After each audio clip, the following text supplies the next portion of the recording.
morning, sir. Ekaro, sir.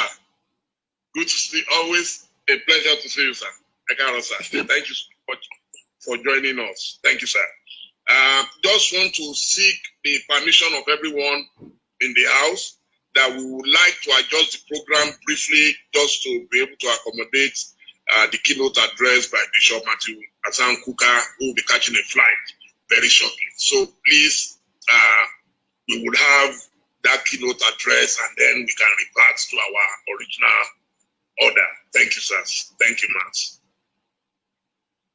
Then could we have Bishop Kuka, please?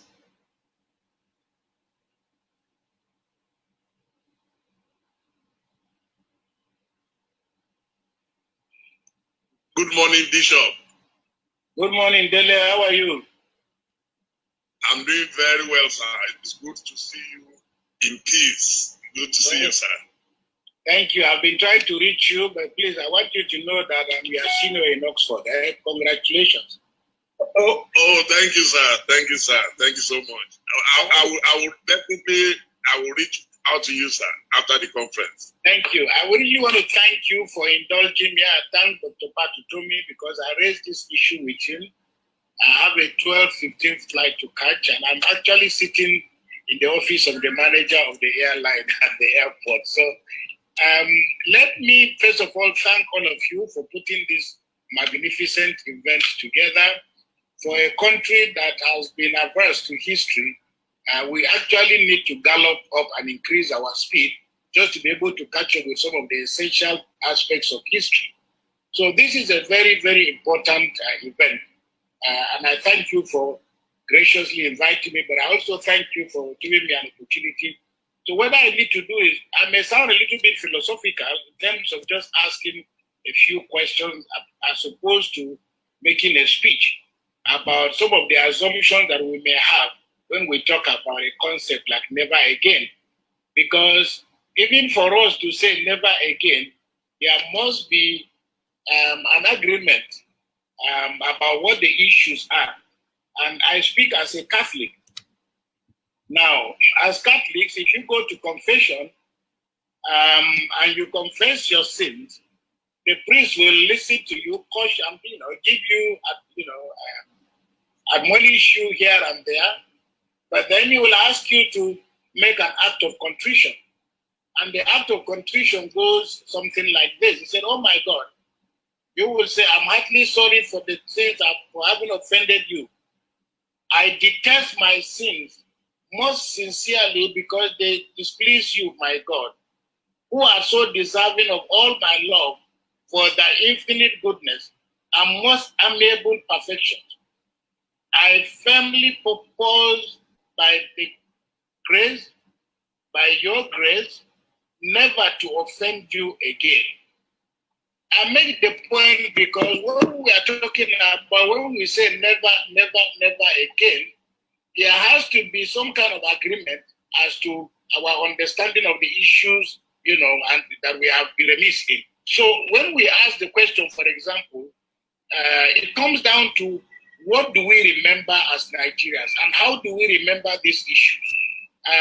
Our brother, Bishop, who said the opening prayer, made a very, very good point by testifying who he was, where he was, and how he remembers the Civil War. Now, I think it's important for us to understand that the way that President Obasanjo, for example, would have remembered the war is not the same with the way that a man of his age who was sitting somewhere in Kaduna, Kebbi, Katsina, Akwa Ibom, wherever, would have remembered the war.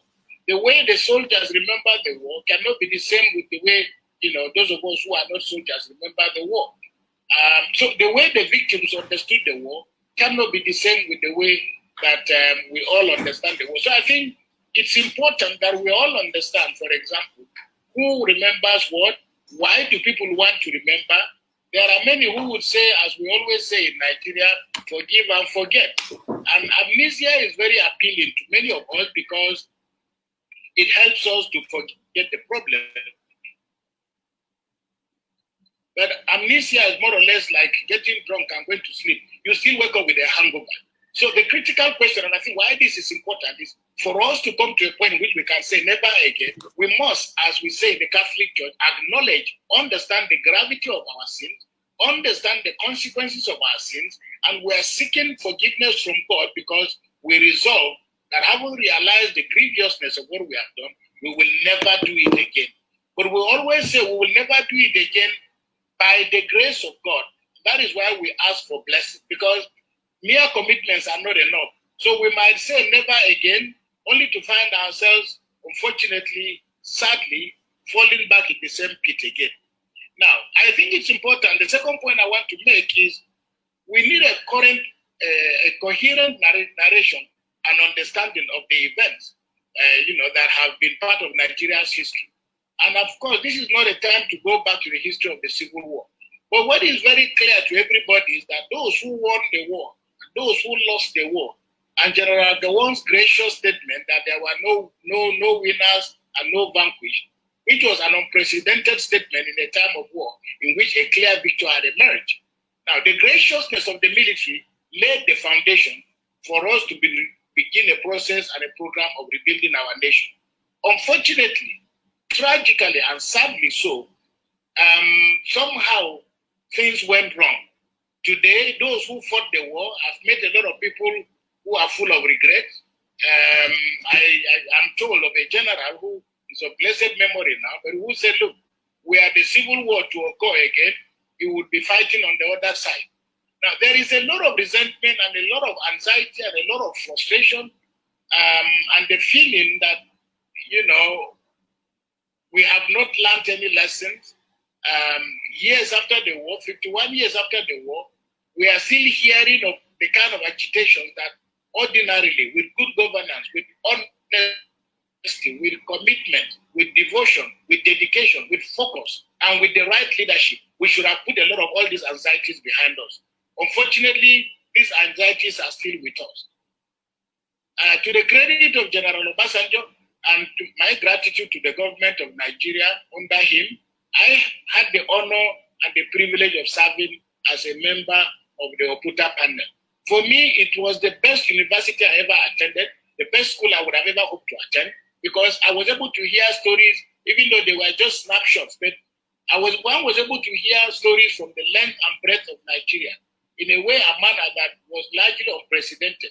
Unfortunately, what happened, the kind of things that can only happen in Nigeria, because Oputa panel managed to generate quite a lot of data and a lot of information that academicians, policy makers with a lot of focus would have used some of that data to ensure that we erect a signboard saying never again.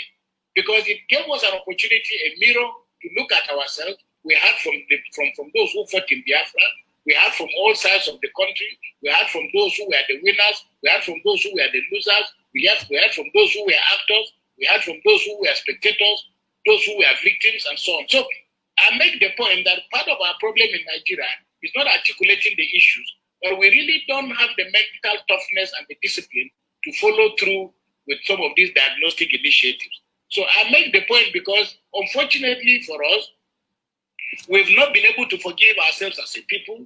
The wounds of the Civil War have not been able to heal. Coups and counter-coups that followed after the Civil War, more or less, were miniature civil wars by themselves because they threw up the same contradictions, the same anxieties, the same sense of frustration, and the same feeling of divisiveness across the country. So when we look back, we have to do a cost analysis of what has happened. And we ask ourselves, had we not fought the Civil War, where would we have been today? Had we not had all the failed and successful military coups, where would we be today? Had we not discovered oil, where would we be today? Had we not abandoned agriculture, where would we be today? Perhaps the stories would have been different, but I think that an initiative of this nature must also give us an opportunity to do a little bit of a cost analysis as to what the implications of our inability to have the discipline to pursue effective and efficient policies through has cost us. Because the result is that we find ourselves still sounding even nostalgic about the way things were before the war. 50, 60 years later, we are still agonizing and wishing nostalgically that we had a little bit of steady power supply like we had in those days. Because when we look back now across the country, the entire country, nobody seems to be happy. The citizens of Nigeria are not happy across the board. And even those who are holding public office are not happy. So the governor of Cross River crying tearfully on the ground that after having been governor for 6-7 years, he still said he had not been able to meet even a fraction of the things he thought he'd be able to do as governor. So what really are the constraints? Because clearly we can see that people are not happy, even as some of the most basic indices in areas it is difficult for us to find an area of our national life where we are doing well, except in the area of corruption. We are failing in almost every area. Our education, the lack of infrastructure, our inability to deliver on almost all the key promises that successive governments have made, our roads becoming debt traps, the collapse of our infrastructure, the deindustrialization of the entire country, our inability to even create new opportunities for industrialization, this massive cloud of insecurity that is now threatening to engulf the whole nation. So, I just like to make 3 points. The first is there is enough blame to go around from this administration, the administration before it. I mean, blame is part and parcel of politics, and politicians need to get used to that. But we have to then come to a point in which we can say, even though there is enough blame to go around, can we begin to identify some of the issues that are fundamental to erecting a signboard that says never again? For me, the first is the need for us to construct what I call the Nigerian story. And we need, especially now that there are so many extraordinarily talented Nigerians who are making films and doing all kinds of things, there is need for us to have almost a deliberate documentary, a movie in whatever shape or form that focuses on telling the Nigerian story in the most unvarnished form. And I commend quite a good number.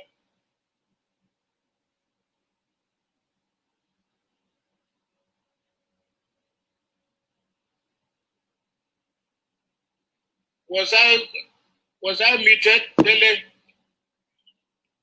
Go ahead, sir. Go ahead, sir. Oh. Please proceed, my lord. Go ahead, sir. It's been resolved. Go ahead. So I just want to end. I'll take the next 2 or 3 minutes and we'll end. I'm saying, for example, that it's important for us to have an accessible story of Nigeria in a way, a manner that young Nigerians can understand it, as we say, the labors of our heroes past, where this great country has come from. Because too many angry young people are taking themselves as the beginning of the history of Nigeria. It is important that the federal government or that people in different, with different initiatives set out to tell an unvarnished story of Nigeria. And as I said, I commend quite a good number of people who have done some really extraordinary work in trying to deal with this issue. But I think that is an important project. In part, it will reduce the level of blame. It will also help us to understand that all of us have a role to play in building this country. The second point I want to make is the whole question of, religion, the role of religion, in our society. It is a pity, that due to toxic politics, religion has become an instrument of war and violence. We need to roll back and because a lot of this is happening largely because people are using religion in an environment that has predisposed them, to this kind of application of religion. Today is religion, tomorrow is ethnicity. But none of these identities necessarily ought to be instruments for war. In a better organized society, where a government is even-handed in the way it treats its citizens, religion can be and must be for us a tool for uniting a lot of our people. Because if there are extraordinarily good people across the board, and the freedom of religion is something that must be cherished. The third point I want to make is the need for us to realize that as citizens of Nigeria, all of us belong to one country, and we are citizens under one law, under one God. What this means for us, for example, is that if we begin to push back a little bit the intrusive role of religion in public life, then every citizen whether they belong to whatever religion or no religion at all, will achieve a level of equality before the law, no matter their status, no matter the position that they hold. Because if you are a traditional ruler, if you are a bishop, if you are a president, if you are a governor, you are that because you are a citizen of Nigeria. So there is need for us to create a level playing field in which generally citizens feel very convinced that they have access to equal opportunities. That when they commit a crime, they will go before due process, and that the law is over and above any other form of identity. And finally, it is for us as a country to start to deal with the issues of what I call the problems of consequentialism. That is, what are the consequences for good actions? What are the consequences for bad action?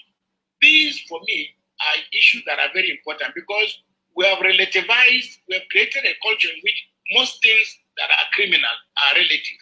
Most things that constitute breaking the law are relative. Corruption, everything has been relativized. We do not have a standard of moral behavior. And that also fits very clearly with what I was saying about the rule of law. Now, if we have an aggregate of all this in place, then I believe that we can begin a process of building a country that inspires and not complicates. A country that we have citizens who appreciate their history, who cherish their culture, who cherish the sacrifices that those who have come before them have made, who cherish those who have governed them with all their weaknesses. Because as I've often said to people, I have been around long enough and I have interacted with many heads of state in Nigeria. I've never met a single governor, minister, president who has set out to destroy this country. People have made mistakes, but we must learn to develop a culture in which we respect one another, the sacrifices that we made, correct the mistakes of yesterday in order for us to move forward. In that way, all of us can gladly write and mount this signboard that says, never again will we go through the kind of things that have caused bloodshed and division in our country. I want to thank you very much for indulging me and ask God to bless you for this wonderful initiative. May God bless Nigeria. Thank you very much. Thank you, Bishop Kuka. We love you always. You say it as you feel it. Thank you, sir, and please travel safe. I would like to quickly...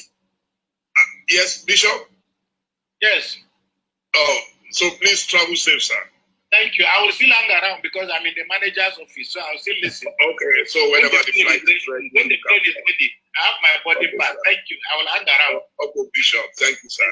Yes, before we bring in the planning committee's chairman, Professor Pat Tumi, I would like to mention that this event is being co-anchored by my friend and brother, Mazi of Janjaweed Media and Operation International have put the event together, and of course, the chairman of the planning committee is no other than Professor Pat Tumi, so he will give us his speech now.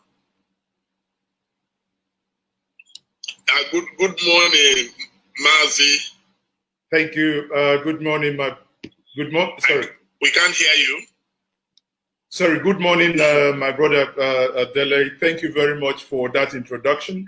And quickly, I will hand over to the Prof.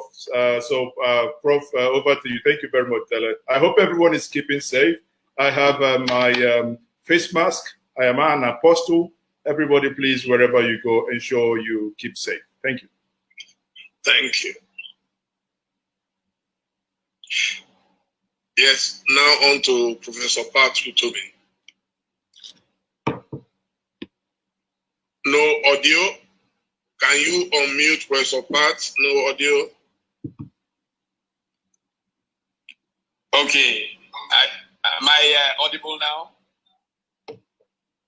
You are okay now, too. You are okay to lovely. Thank you so very much. It is such an honor, a privilege to be part of this continuing initiative.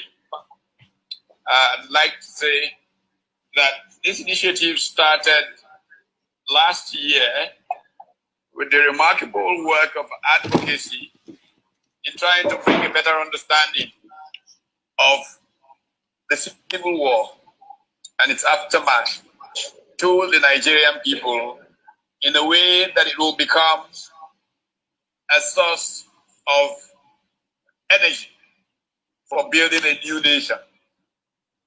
Many countries profit off of learning from the mistakes of their past. And that's why history is so important to understand. Sadly, in our experience, for reasons of expediency and certain worries, we have reached a situation where people are afraid to talk about an ugly past. Problem, Prof.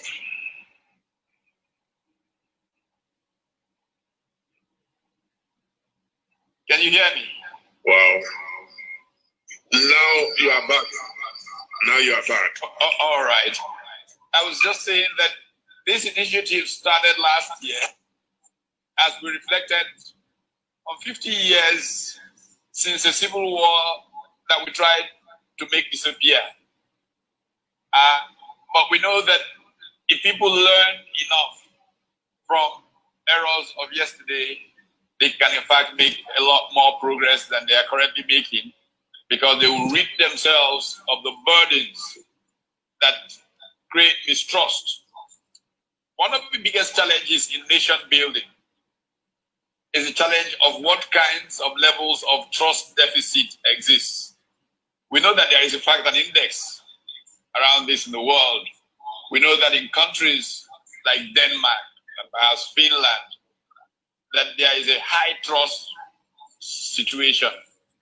This makes public policy implementation so easy. But in low trust environments, policy implementation is very, very challenging. The transaction costs are very high because you have to, as it were, hedge in many ways because of the low trust situation. And we thought that a better understanding of the Civil War can make it not just go away, but become a ladder that people can climb to a higher trust and therefore higher levels of growth for the country. Now, we are pleased to see that we have made progress since last year. The night before yesterday, I had a very lengthy conversation with President Obasanjo, who I hope will still join us for his remarks. And one of the things he said sounded remarkably like Bishop Kuka was saying. In fact, General Obasanjo insisted that we begin a project of trying to actually document the Civil War, getting all who are still living, who played roles, to speak completely frankly, even going back to the coup of '66 and all of those, document everybody's, the kind of work that the Kuta Commission started trying to do. Make documentaries, films like Bishop Kuka was talking about, and then people get to a state of comfort with the errors of yesterday. As George Santayana said, if we don't know our history, we're likely to repeat its errors. And so I'm glad that I am part of this process. The beginning point of getting value out of this process is altering, affecting our modus vivendi, the way that we live based on the lessons from yesterday. It can be called all kinds of names in the nature of the relationship between the levels of government and all of those things. If we get that structure proper, we will reduce the frictions that led us to the Civil War, and we will make a lot more progress. So I'm honored to have been part of putting this together. I want to thank Bishop Kuka for the sacrifice that he has made before jumping on his plane. There are several elder statesmen who are joining us, who were supposed to be formal parts of this conversation. But they are on standby. If the possibilities come later, I would like you to invite them on to say what has been run through. So thank you to Yenje Media and to Vision and Television for helping us string all of this together. I hope that with all of this,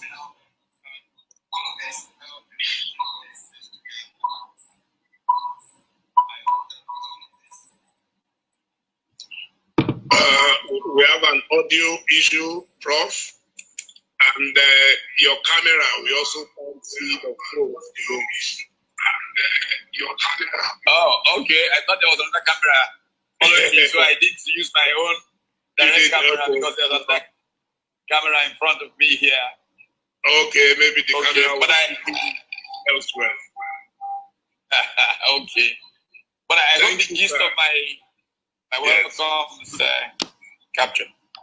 Thank you, sir. Thank you, sir. Let me say quickly that because of time constraint, we are going to be taking addresses of 3 minutes each because we would like to have the speeches.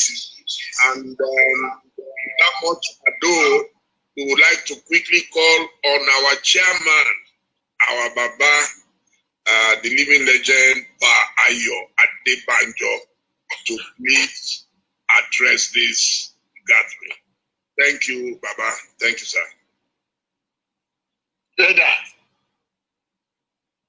Thank you, sir. Hello? Yes, we can see you, sir.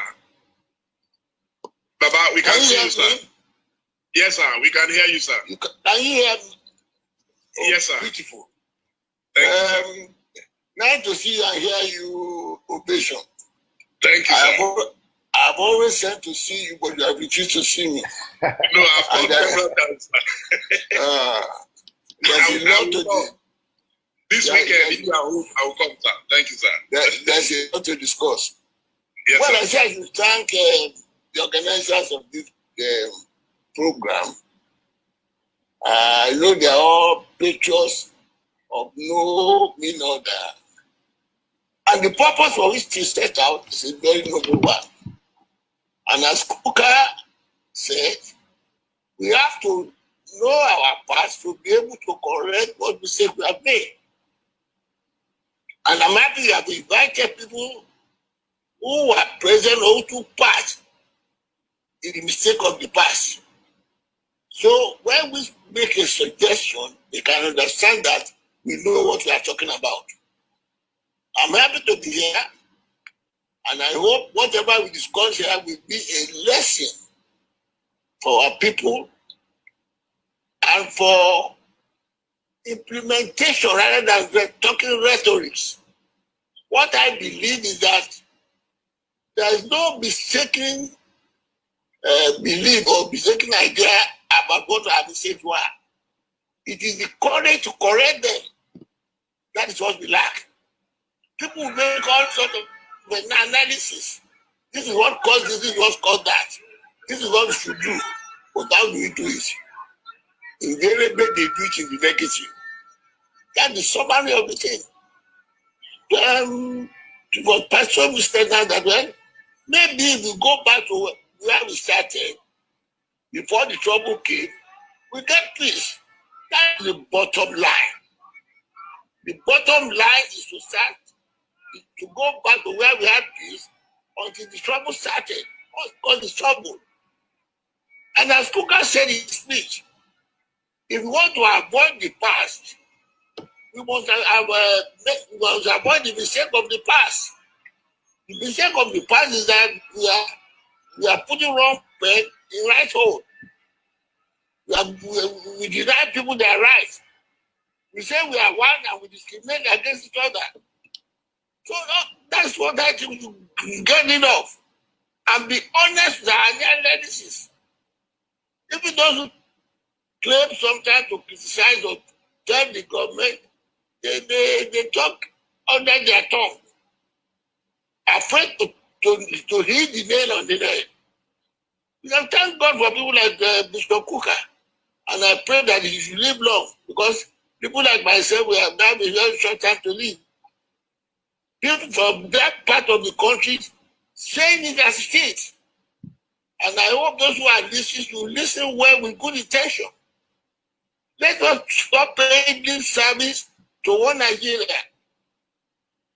Let us stop paying this service to a united country. We must say it and act it. You can't say you want a united country and you discriminate against another power. And as I think Kokau said that some of the things we are talking about now, we are agitating for. From the debating of the past to have to take it for granted, if we really want to stay together, talking about where the presidency go. At this time, don't know. If you want to be equitable, you want to have peace, and if you really want them to be here, why should somebody be a part of Nigeria and say he has no right to be the president of the country? Why should a section of the country claim that they will be choosing who will be the president and the condition, and you must pay obeisance to them? It's irritating. Such type of thing cannot continue and say we want to have peace. If you know what is right, we don't decide do what is right, there'll be peace. There's enough for everybody to share if you don't want to cheat. Well, let me stop them for now until let them progress. I thank everybody that has been here, and I thank the organizers of the program. Party told me more grace to appear. Thank you, Baba. Baba kept to time, so we hope that we will all keep to time. Thank you, sir. Thank you. Mazi Ezeuke, my co-host. Thank you. Thank you very much. Thank you very much, Dele. On that note, I would once more say thank you very much, Pa Ayo Adebanjo.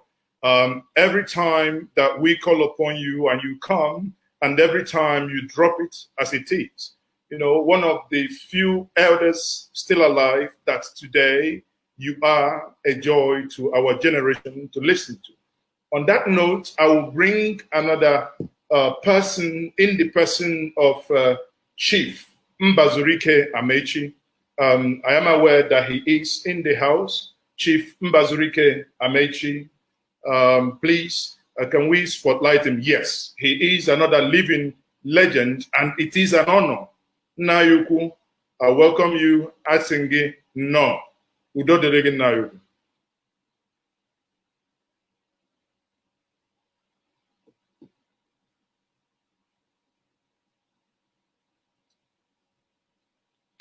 We can't hear him. Somebody unmute it. Okay, the daughter, some granddaughter, somebody's there. Hello. Yes, we can hear you, sir, loud and clear. Thank you. You can hear me now. Yes. I want to thank the organizers of this program. I wish them well.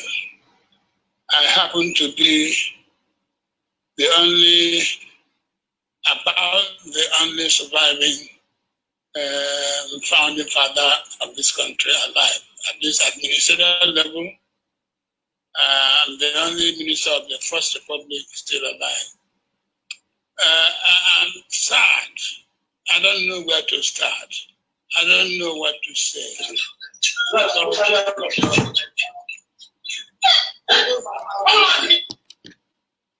Beg your pardon.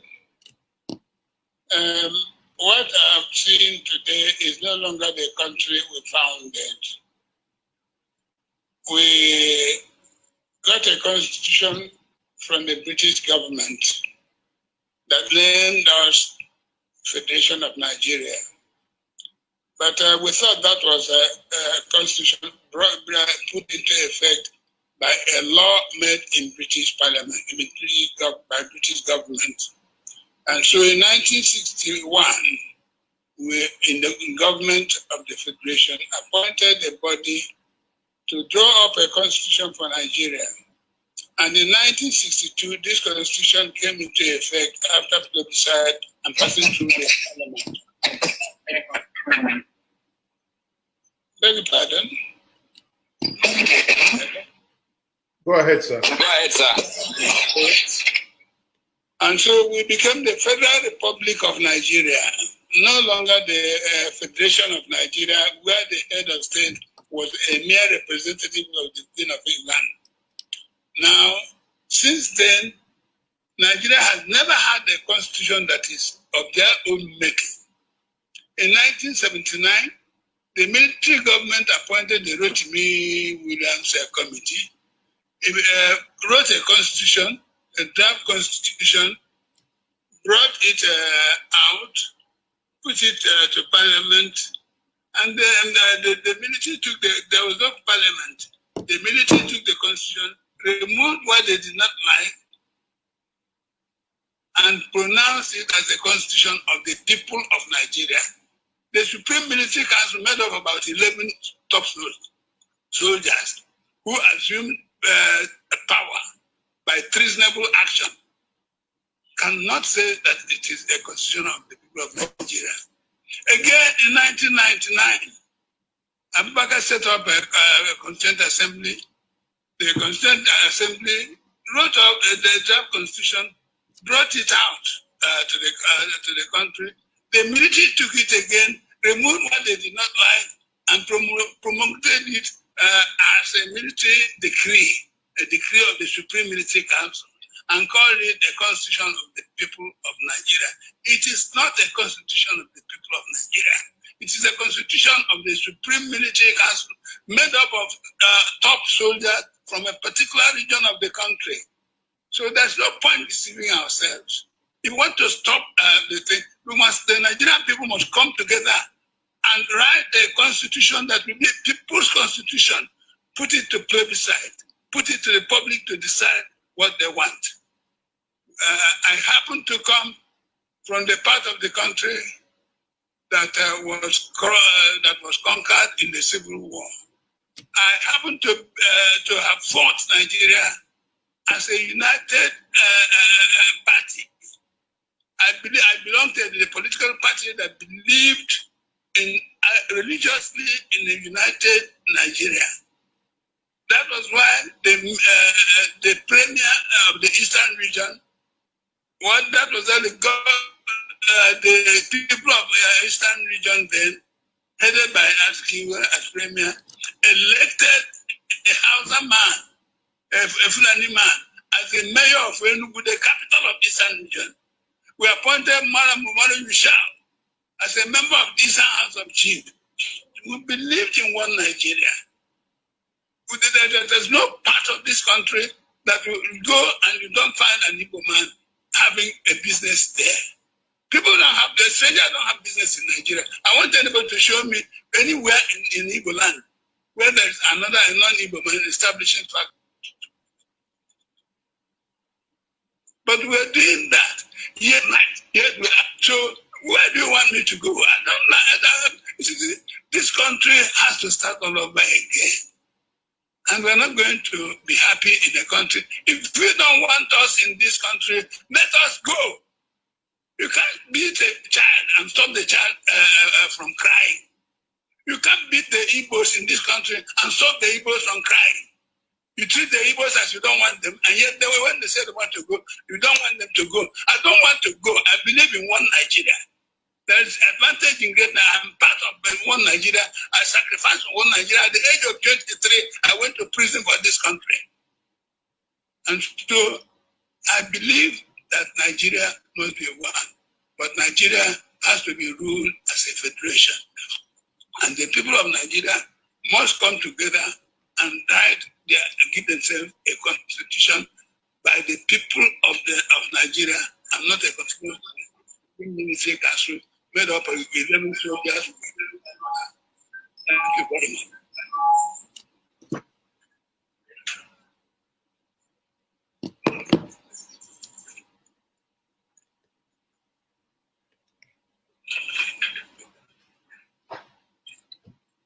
Thank you very much.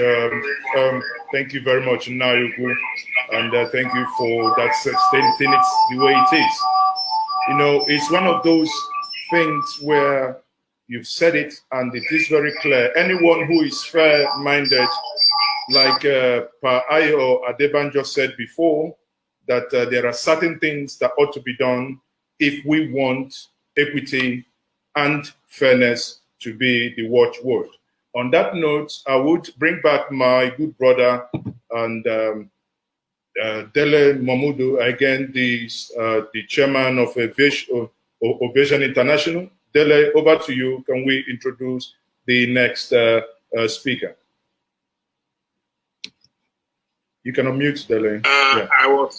Thank you so much, Mazi Ezeoke. I'm trying to see who is in the house already. Please, is Alhaji Tanko Yakazai in? Yes, he's in. He's in. Oh, fantastic. So then, please highlight our Papa Alhaji Tanko Yakazai. Yes. Good morning, sir. Good morning, Dele. How are you? Very, very well. Thank you, sir. Good to have you. Thank you, sir. Thank you. Yes. Then, can you please select Alhaji Tanko Yakazai? Hello? Okay, good. We can see you now. Okay. Do you want me to start? Yes, sir. Go ahead, yes, sir. sir. Okay. Thank you very much. Thank you very much. Well, I wish to start by thanking the organizers of this event for inviting me and inviting some of my friends who were together at the time of the struggle for independence to date. I'll go on to my address. Mr. Chairman, distinguished participants, ladies and gentlemen, this event is taking place to enable our people mark the 51 years of the end of the unfortunate episode in our history. Left to us, we will rather totally forget about our civil war, but as human beings, it is beyond our ability to get an event that was a defining moment in our political history. We shall continue to refer to those moments to learn lessons and reassess our current political activities and the question of national unity. To mark the end of our civil war, we cannot help but to remember the history of the Civil War itself and the colossal loss of multitudes of lives and property in our country. Our Civil War started in 1967. Its origin is traceable to the 15th of January 1966, attempted military coup. Friday, January 15, was the day our nation woke up with the sad story of attempted military takeover by a few young Nigerian members of our military establishment. The known figures in that colors move by a few young people in military uniform were Major Chukuma Kaduna Nzeku, Major Don Okafu, Major Emmanuel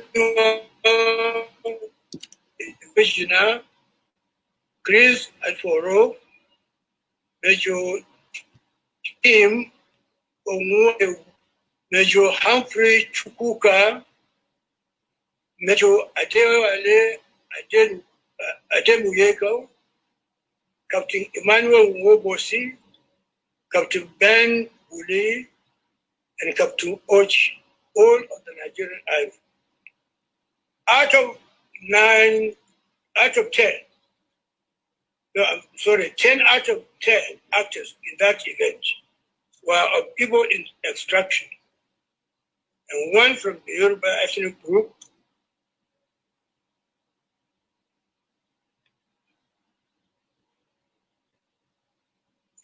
none from the north. It's Kanu mind to realize that event cannot be sustainable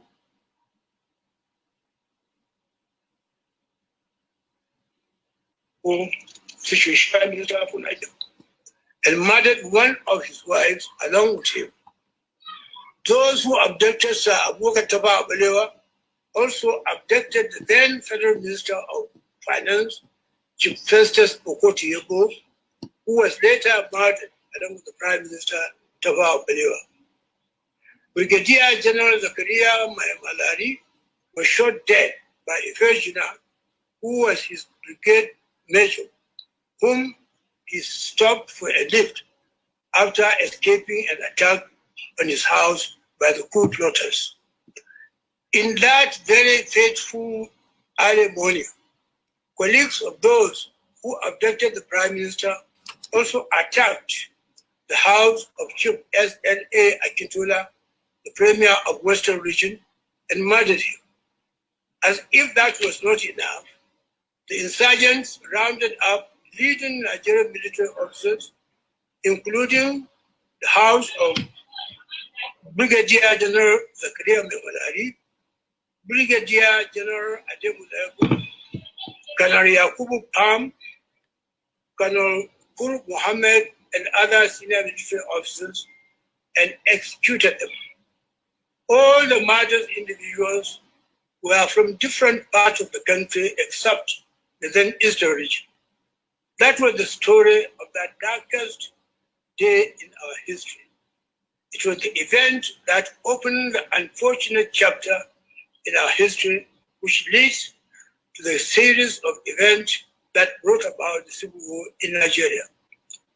Even though Major General Aguiyi Ironsi thwarted the coup and became head of state, his actions such as making Nigeria a unitary state instead of the existing federal arrangement, and his appointment of many Igbos into sensitive positions at the beginning of his regime, which caused the serious concern and specter of domination to people in the rest of the country, did not sit well with the aggrieved northerners still nursing the wounds of the elimination of most of their top military officers and government functionaries in January 1966. The July 1966 counter coup was bloodier than the first one, and saw the death of 42 officers, mostly Igbo of Igbo origin. That and the killing of Igbos in some northern Nigerian cities, among other reasons, including some alleged bad blood which is said to be existing between the then military governor of Eastern region, Colonel Odumegu Ojukwu, and General Yakubu Gowon, the then new military head of state, led to the secession attempt of the Eastern region of Nigeria and the subsequent civil war that started.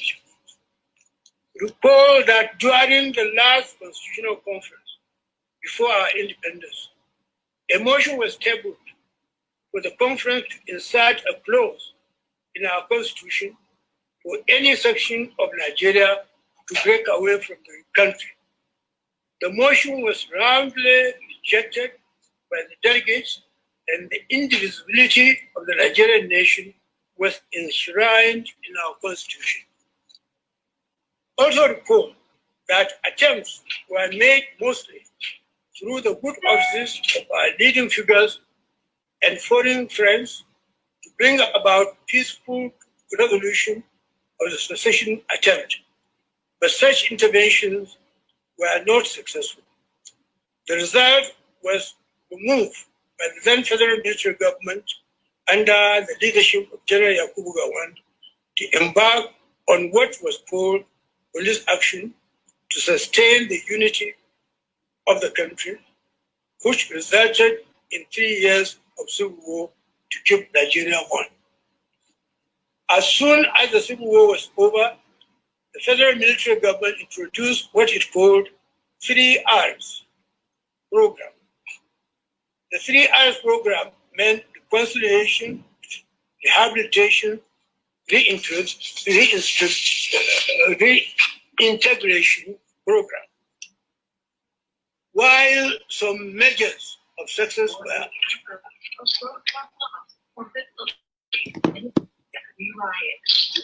encoded in the implementation of the 3R program.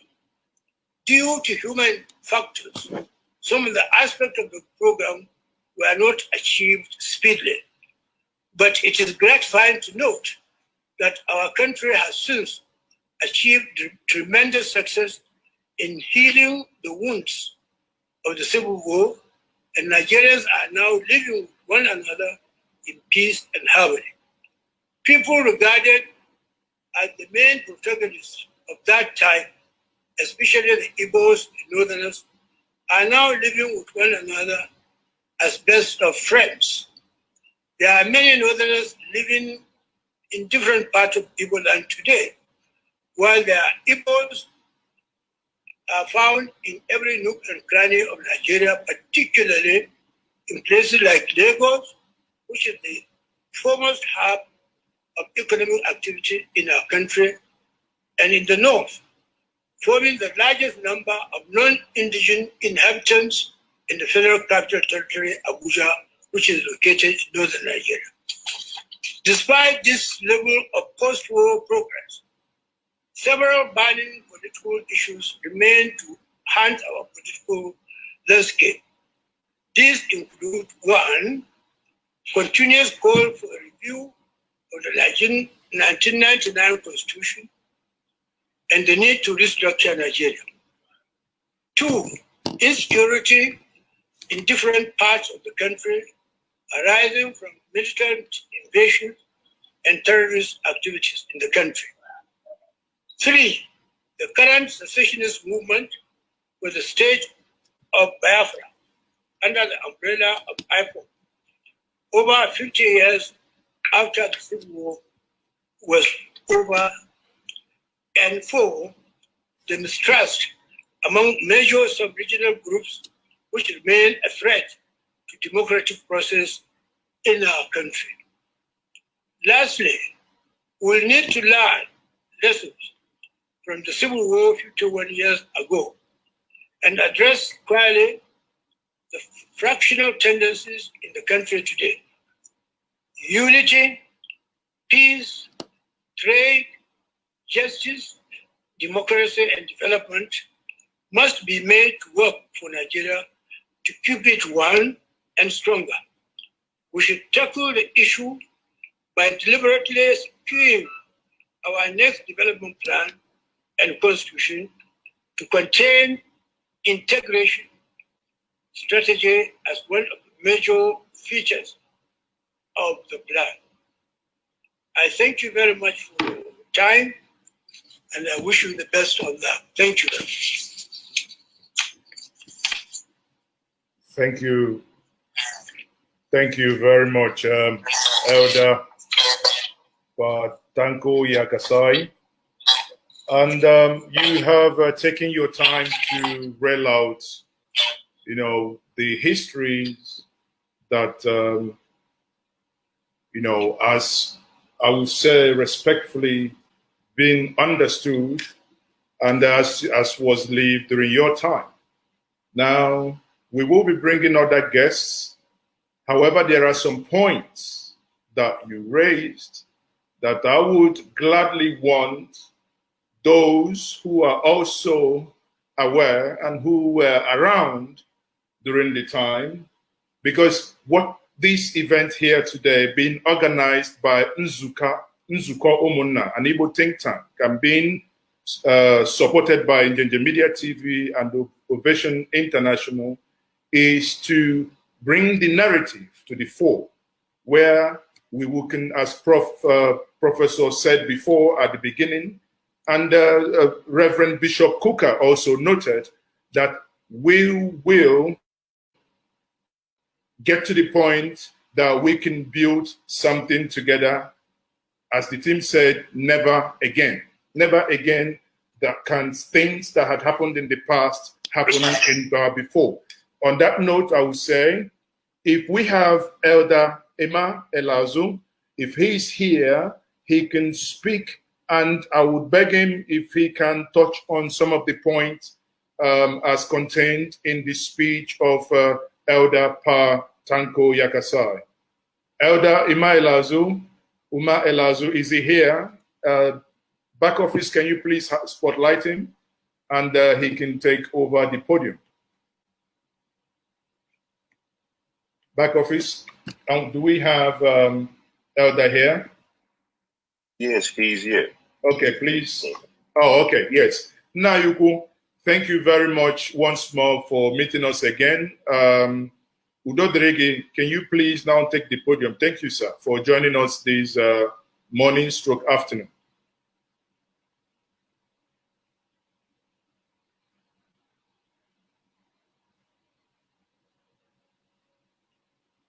Sadly, I'm not able to hear him. If back office, can we check if is he now unmuted? If that is the case, please.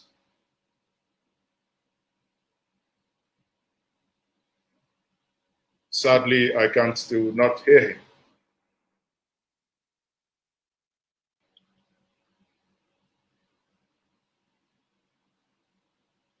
Perhaps okay. Baba needs to unmute.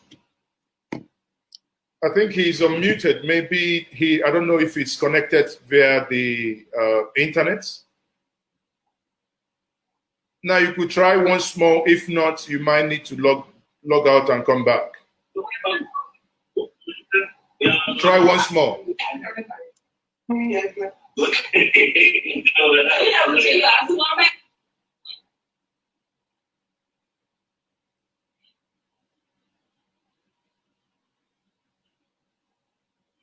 He's unmuted. Can you, Chief, can you please try? Yes, I can see you are unmuted. Try once more, sir. Let me spotlight you. Go ahead, sir.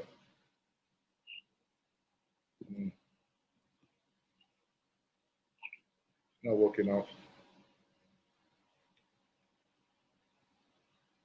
He still can't hear. Okay. Na biko iwega dinoko biko cheretu iwega dinoko. It is slightly unfortunate we cannot hear you. Ngozi, can you please reach him out? Let him probably drop and come back again, please. We cannot hear him. On that note, I don't know. On that note, I don't know if we have Mrs. Charity Shakari.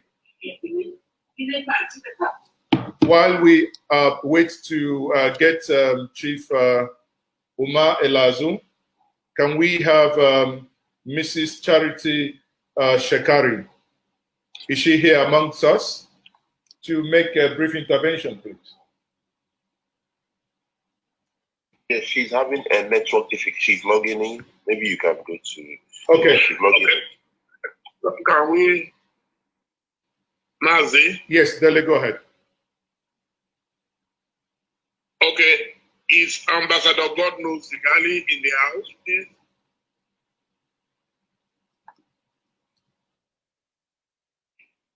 Internet. Yes, I think Ambassador is here. Yes. Okay, Your Excellency. Thank you very much. Yes, sir. Thank you. Thank you. Well, can you hear me? We can hear you, sir. Loud and clear, sir. Okay. Sorry. Thank you. Let me begin by appreciating the organizers of the conference for creating this opportunity for us to discuss and brainstorm on issues important not only to us, but more for our children. And I also would like to appreciate our fathers who are here.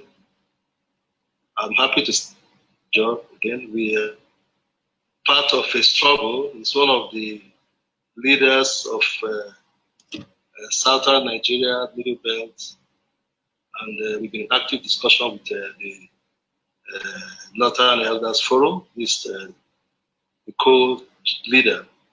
And I'm happy to see so many of our contemporary leaders, my friend Dr. Akim Babamed, Governor Peter Obi, and many others who are here. Now, for me, continuing from Father Kuka's, from Bishop Kuka's intervention, keynote, which I think has covered the most critical issues. And I must commend Bishop Kuka. He remains, I did a lot of my scholarly work in South America.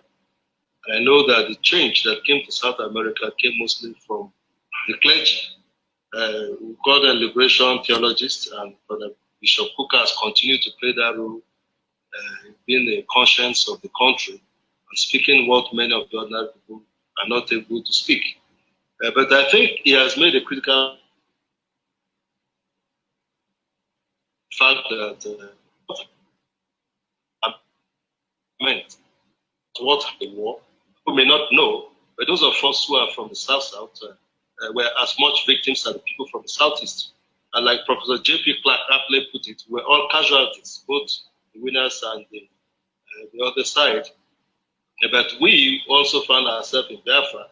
And in the opening remarks, the opening prayer, the bishop stated how, as a young man, he was being carried up and down. Your case was better because I was being carried up and down in water.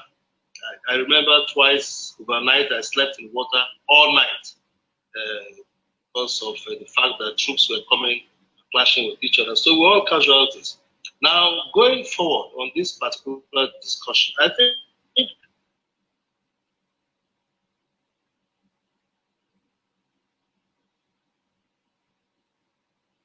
wars have always been with nations.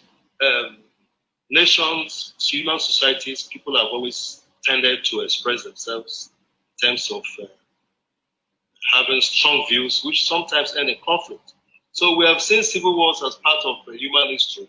And it's not to bemoan the fact that a war took place. We all knew of what happened in the American Civil War, where over 600,000 people died. And the series of wars in European history that took place 100 years.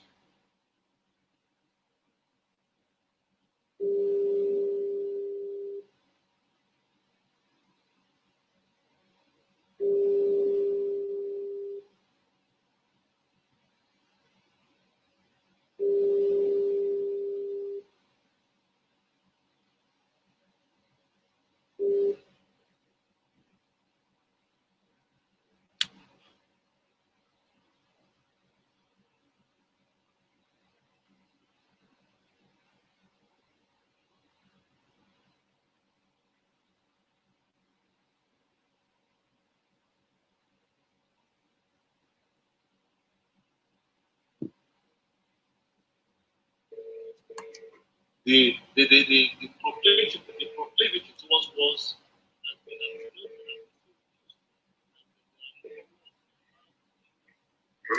Yeah, no, you. Mazi Zokenekwu. Ahụ m na okweghị ka ịgbanye amaghị m anyị anụghị ihe ị na-ekwu na the conference. So ihe ga-emenụ bụ na I ga-try again. Ọ bụrụ na ọ ga-work, mana m ga-akpọzi gị na this year of line now, then ga-agwazi anyị okwu through audio. Okay.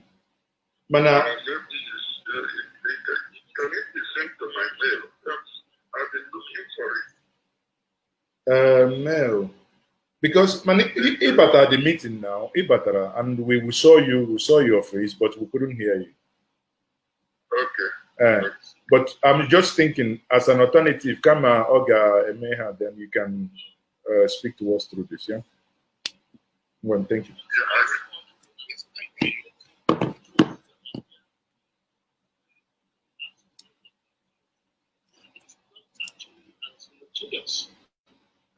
If you look at it, South Korea has its own internal motivations.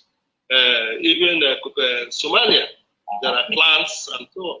So every country has a level of heterogeneity, a level of diversity. So diversity is not an excuse for inability for people to build states. Now the last point I'll make before I give one or two recommendations is the fact that state building is not a one-time thing. It's not a one-ended thing. State building is continuous. Nations are built continuously, and without sounding immodest, I must say that my academic work and my 2 award-winning books. This is entitled Global Trends in State Formation and Origin into the Inquiry, Survival, and Dynamics of Nations. And I've looked at, then we look at the perspectives of nation-state formation in Africa, both which are award-winning books that I school curriculum all over the world. Now, we've seen that you build nations, you don't stop, you continuously make effort. And I think that is the lesson for us, who are the leaders of today. The building of the Nigerian project must be a continuous exercise. It's not something that because war happened, we have to bemoan the war, we have to say, oh, we suffered during the war, or we won the war. No, we have to see that we continuously try to build. What do we need to do? Number one, elite consensus. We, the elite, must agree that we need to build this nation. We need to build this country. We need to talk together. We need to think together. I remember the thoughts of Julius Nyerere. Nyerere said, building nations is continuously talking. And that is why he opposed the Westminster system, where they told him there must be opposition, there must be shadow government, there must be the government. He said, no, in the African palace, in the traditional setting, you don't have somebody opposing somebody. You all talk until you agree on a consensus. We must think about consensus. We, the elite, must think of consensus. We must be able to labor and talk and see how we can build this country in a way that it is convenient to each other. And let me say this, Lord Lugard, Clifford, Arthur Richards, Macpherson, Littleton, they all realized at different times that this was a diverse country. And the only way this country could go forward was for the elite to keep. That was why the Ibadan conference was called the first place. And our founding fathers, please, it's very important for us to know this. Our founding fathers made it very clear that we are different people, that you cannot choke all of us into one box. But as we recognize our diversities, let us keep building a framework, a platform that all of us can be called a country. The other thing is rule of law. The law must rule. The law must rule. Our father, Mbazuluike, has spoken and said about how we have deviated from the original constitutional norm. Very right. The constitution that was negotiated from Ibadan Conference 1950 up to 1960 constitution, from after the military coup, we have deviated fundamentally. Now, it's not for us to cry over skilled labor. It's for us to see that we continue to build a constitution that accommodates everybody. You see, in a federation, in a diverse country like Nigeria, we must listen to each other. The constitution must cater for everybody and protect everybody. A situation where some people feel superior to others. A situation where some people don't feel protected by the constitution creates a problem. It's a precarious balancing. We have to consider each other. We have to know that every part of the country must be carried along. And that is why I think the expression on the part of the Igbos to say, look, hey, this country originally was a tripod and later became a quartet in the Midwest. But whatever it is, we too should have a taste of ruling the country. And some people say, no, you cannot rule the country. No, you can't say that. The whole idea of the law is that it takes care of everybody. It accommodates everybody and makes everybody to feel, have a sense of belonging. And maybe I should end by saying that when we talk about democracy,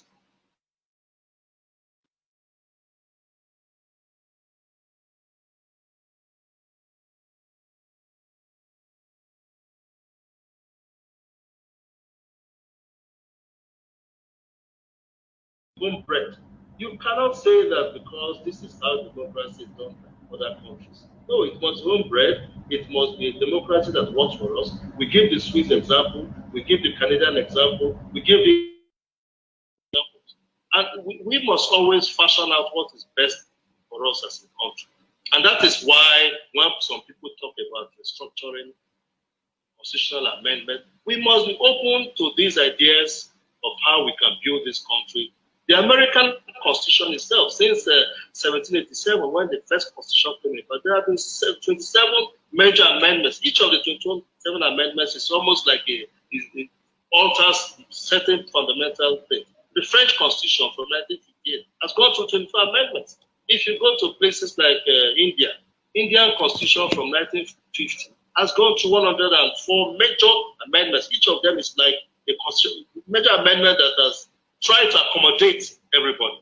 So, Mr. Chairman, organizer, ladies and gentlemen, we can build this country, but it must be a country of fairness, it must be a country of equity, it must be a country that protects everybody. If, for example, you take the oil from the Niger Delta, our environment is polluted, and you say, no, rubbish, I don't want to listen to you, then you are not looking at us as people that belong. These are the critical issues that we must look at all times. All parts of the country must have a sense of belonging. And we must be able to build a society where we take our people into modern societies, where food security, people are hungry, very, very hungry. There are no jobs for people. We, the elite, must be able to create an environment where people are able to live a little bit like other countries. I admire the example of Scandinavian countries were living. Fortunately for me, I was ambassador to Sweden, Denmark, Norway, and Finland. And many times I had to ask a lot of questions to people in those countries. And the important thing is that the society, the state, is able to take care of the needs of the people. And that's why they call them social welfare states. In fact, nobody is too rich. Nobody is too poor. So nobody is poor, actually, but nobody is too rich. So the society takes care of everybody. And we, the elite, particularly those who are in positions of authority, must be able to know that the collective future of this country depends on what can avoid not going back to what had happened before.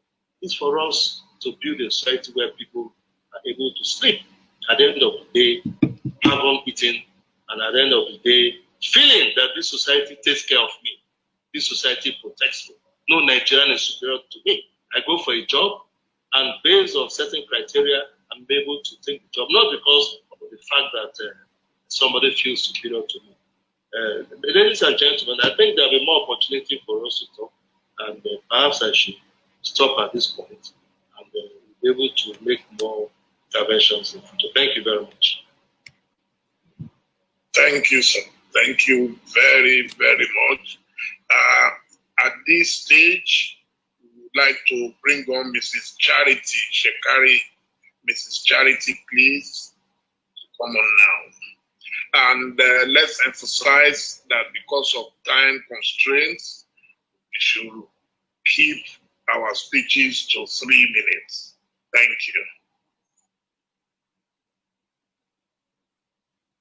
Thank you, ma. We're ready for you, ma. I want to thank the organizers of this conference. And I want to say, God bless Nigeria. I speak here after greeting the keynote speaker, our former president, and every one of you. Baba Tankwe Akasai, I can see Dr. Hakim Baba Ahmed, Igali, and Dele Homodu that I've always seen from a very far distance, but today I can see you closely. I want to speak as a mother, a woman, and a grandmother. And I want to say that Nigeria, from the perspective of a woman, a mother, we will want to remain together. And we want to say never again, truly, and never again. And especially all the things that are happening now. Mothers are the victims, women and children. We have become widows. We have become displaced, refugees. We are dispossessed, impoverished, exploited sexually, and many other ways. What is to be done for us to keep this country together? Emancipation, empowerment, and involvement of women in the processes of peace and human capital development. But as we say never again, is that really happening? Are women actually being involved and made to be involved consciously, knowing that a woman is a universal actor. For every religion, even beginning from God, when he wanted to salvage the world, he sent Jesus Christ through a woman. Why did he give a man that opportunity? Because a woman is dependable and a woman can deliver. Now, a woman can do things that men cannot do, and that is salvage situation. So, are we really saying never again and having the consciousness of putting women in the position where they can ensure never again? What is being done to see that in all sphere of life in Nigeria, in governance and everything, that women are involved? And again, I'll move away from talking about women. I want to talk about this country. No one owns this country. If really we want to say never again, no one owns this country more than the other. No one has more monopoly of violence, of knowledge, of rule of law.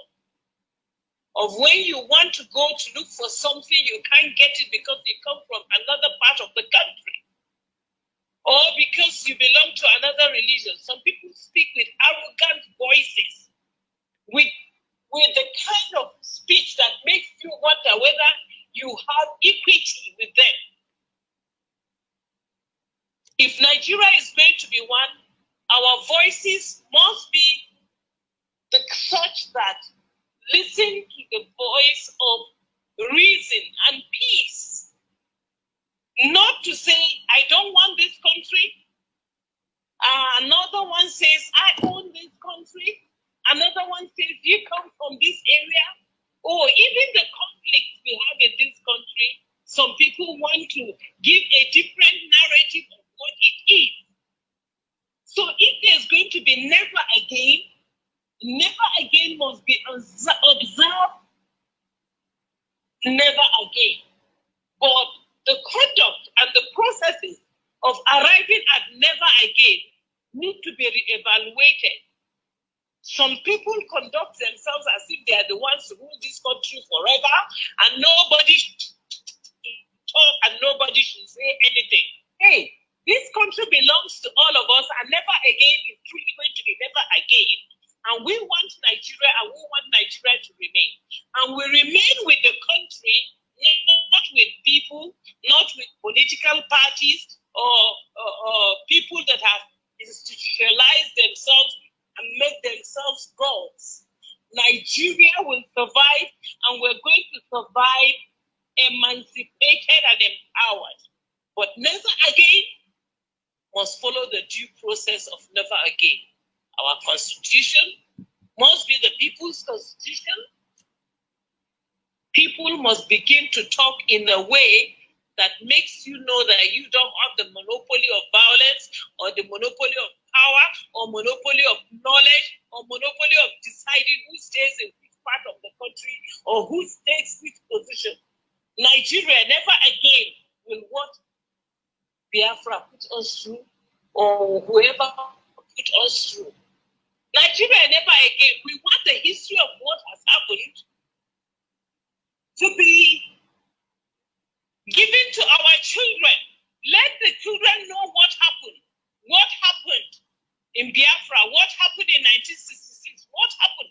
We want to know. We want the children to know from the beginning to the end. Let the history be rebrought for us to know what happened so that people can know their history. Let us know where we are coming from. Let us know where we are going to.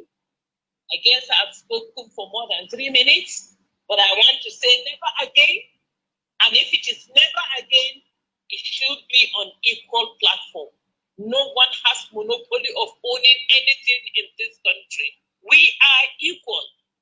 Thank you very much, and God bless you. Thank you very much. Thank you very much once more for the passionate speaking as a mother. Again, we say, and I summarize from what you say, it's not about to mount it, to say never again, but it is about putting actions to see why it shall never happen again. I will take the privilege now to get back before we had Elder Omar Elazu, whom we tried bringing on before, but it appears there is a problem in his own connection. So we will have the privilege of having him speak to us via the telephone. And as long as he picks, he will come up now. Elder Umar Elazu, I don't know if he manage to come on. Back office, can you please check? If not, he's been placed on speaker now. So if he comes in, he can quickly speak to us either way. Either he comes back. Okay, so Elder Umar Elazu, please, 3 minutes. Is he back on?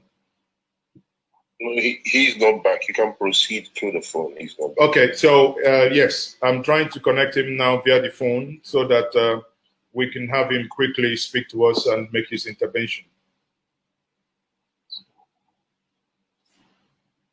While we do that, I think we can quickly go to the next person, and since the connection appears to be a little bit problematic,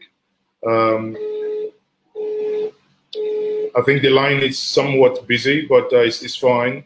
We will go to the next person now, and that will be in the person of the Afro Senator. That is in the person of Senator Shehu Sani, a former senator from Kaduna State. Senator, can we please, back office, can we spotlight him? We have Senator Shehu Sani there. Senator, you're welcome. And please, can you make your intervention max 5 minutes? I think back office, you help us with the signs when they exceed so that we call their attention. Senator, you're welcome. Thank you very much, sir. Thank you for having me. Well, it is an honor to be here and make my little contribution. First of all, I must appreciate the honor of this invitation. And then I have had the presentation by various speakers, particularly the elders, those who have seen it all. But for me, I have a very little contribution to make. First of all, we can happily say that the Civil War has ended over 5 decades ago, but the civil battles continue. Because from the time the last gunshot was silenced to this time, thousands of people lost their life as a result of issues still that has to do with the unity of the country, whether it is ethno-religious war or sectional issues or whatever. We are still having problems with ourselves as a country. And then the next I would say is that what are the lessons we have learned from the Civil War? Because for such number of people to have died, over 2 million, and for such a country that has invested so much in that war, in the name of uniting a country, what have we actually achieved? Are we actually united? These are the questions we need to ask ourselves. Well, for you to get the practical answer of that question, you need to go through the comments of people, young people that come from the southeast, and young people that come from the north, and young people that come from the southwest. When you go to social media, the young people who have even not experienced that war are still entrenched in the belief, young people from the southeast, that the war was a massacre, was a persecution of people of Igbo ethnic stock, and the ones from the north still feel justified on the federal side. So what have we actually achieved? It is important for us to understand that the national anthem is not enough to unite a country. The constitution of the country is not enough to unite a country, or the national pledge, or whatever emblems we have, the national flag, or whatever. But what is most important is that we must entrench justice and equity. Every part of Nigeria and every Nigerian from any part of the country must be given the recognition, the honor, and his dignity must be recognized as an equal participant in the Nigerian enterprise, which is very much lacking. In the late 50s, Umar Altine from Sokoto State contested election in Enugu State and became mayor. His family still lived in Kaduna, and I happened to visit them some few weeks ago. Their own thinking about Nigeria was different from what we are having today. In 1999, Ike Madu from Imo State was born and lived in Kaduna, and he contested the State House of Assembly and won. Now, with these two examples, it is impossible for you to say 2 decades after the restoration of democracy, it is possible for anybody from the north to win an election in the south, or anybody from southwest to win an election in the southeastern part of Nigeria. So we're supposed to have said we have progressed to the point that we can really say that we are united as a country. Truly, we have built the Niger Delta Bridge and one is still under construction. But the unity of our people in their hearts, their mind and spirit is still lacking. People still identify with themselves, with their ethnic affiliations, with their religious groupings. We completely lost what we thought we have founded by that war. And I think these are issues that we need to put forward. People will say that progress has been made by establishing schools, unity schools, NYC, and whatever. But just engage each Nigerian from where he comes from in a discussion and see what he will say. And they were not speaking out of a theory. It's the reality that that really formed them as a people in the last 5 to 6 decades. If you are holding a position of authority, whether you are a controller general of prisons, immigration, and customs, and your time of retirement has reached, instead of those in the political authority to give the next person in charge to hold that position and assume the seat, they will retire as many people as possible until they reach someone of their own ethnic group. Now, how can you unite a country with all your national conferences, national flag, national anthem, once some Nigerians are more Nigerians than others? You can't have a country that you can actually be proud to call your own. The agitations will continue until we have a political class that really understands that the only way to unite this country is to enforce justice and equity.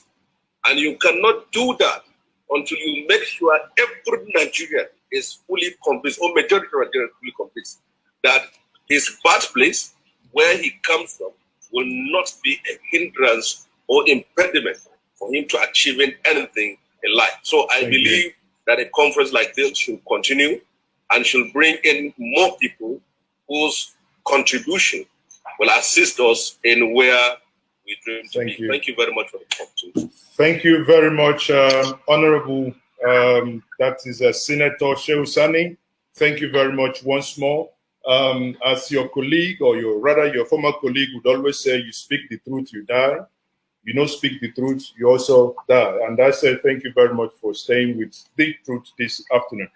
On the same time, I would I have Dr. Omar Elazu on the line, on the telephone. He's going to now speak to us via the telephone. Elder, please, can you quickly make your intervention note? I would want you to look slightly to the presentation made by Pa Tanko Yakasai as he made his presentation. And I will want you, in your submission, if you can quickly also respond to that, sir. You are now, everyone is listening to you, sir. Dr. Omar Elazu, can you go on, sir? Hello? Yes, we are hearing you now. Go ahead, sir. Can you hear me? Yes, loud and clear, sir. Okay, thank you very much for involving me in this discussion. It's a pity that I cannot manipulate all these first world gadgets. But a little that I've heard, let me comment. I heard my friend Tanko Yakasai reel out the names of Igbo officers who were supposed to have killed northern officers and politicians. But he forgot to mention the conditions that brought about the first coup in the first place.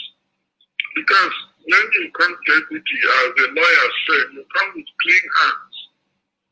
If we are talking about never again, I was going to suggest that we look at it from a point of view of a statement of hope, not wishful thinking. It's a statement of hope that maybe we can stop the kind of circumstances that caused the first coup in the first place.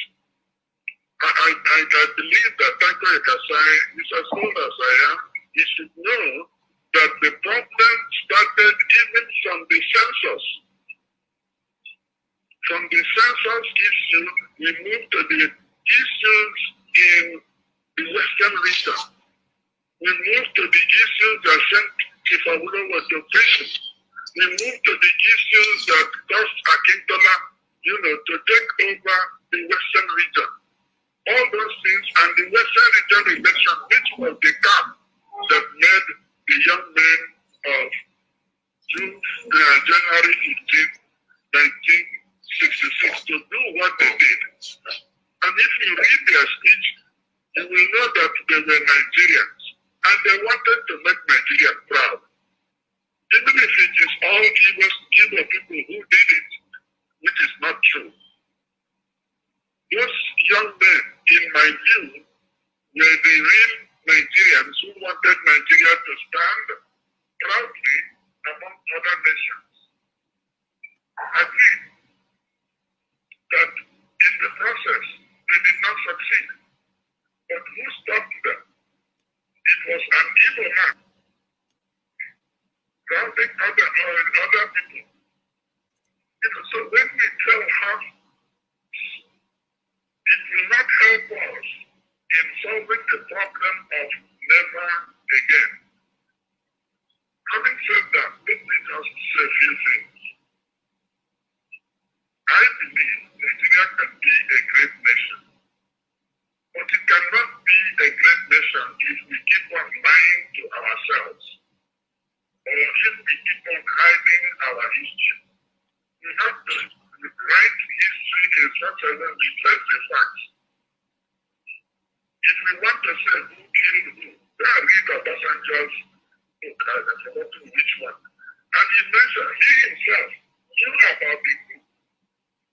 We talked to him about the coup.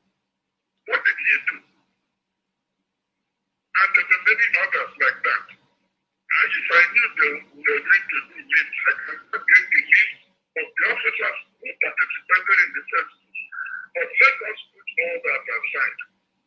The issue that we have now, we are having this hope that in the future we will not get back into the issues that led us to 1966 and also what has been happening since then. Because after the first coup, the second coup, which was a revenge coup, took almost the lives of all Easterners, not just Igbos, Ibibios, Effiks, Ijaw, officers who were in the army. They were almost all eliminated. Over 200 officers in one night. So we are not going to be saying, oh, you talk about some, you don't talk about others. It's not going to help us to say never again. Now, there are two things I'll suggest, because I understand I should speak for about 5 minutes, unless I'll come again. for us to be able to come together and behave in a way that we will say never again. We must build a kind of moral order which everybody will subscribe to. What do I mean? When the Americans got together and wanted to establish the United States, they set up the very first sentence of their constitution.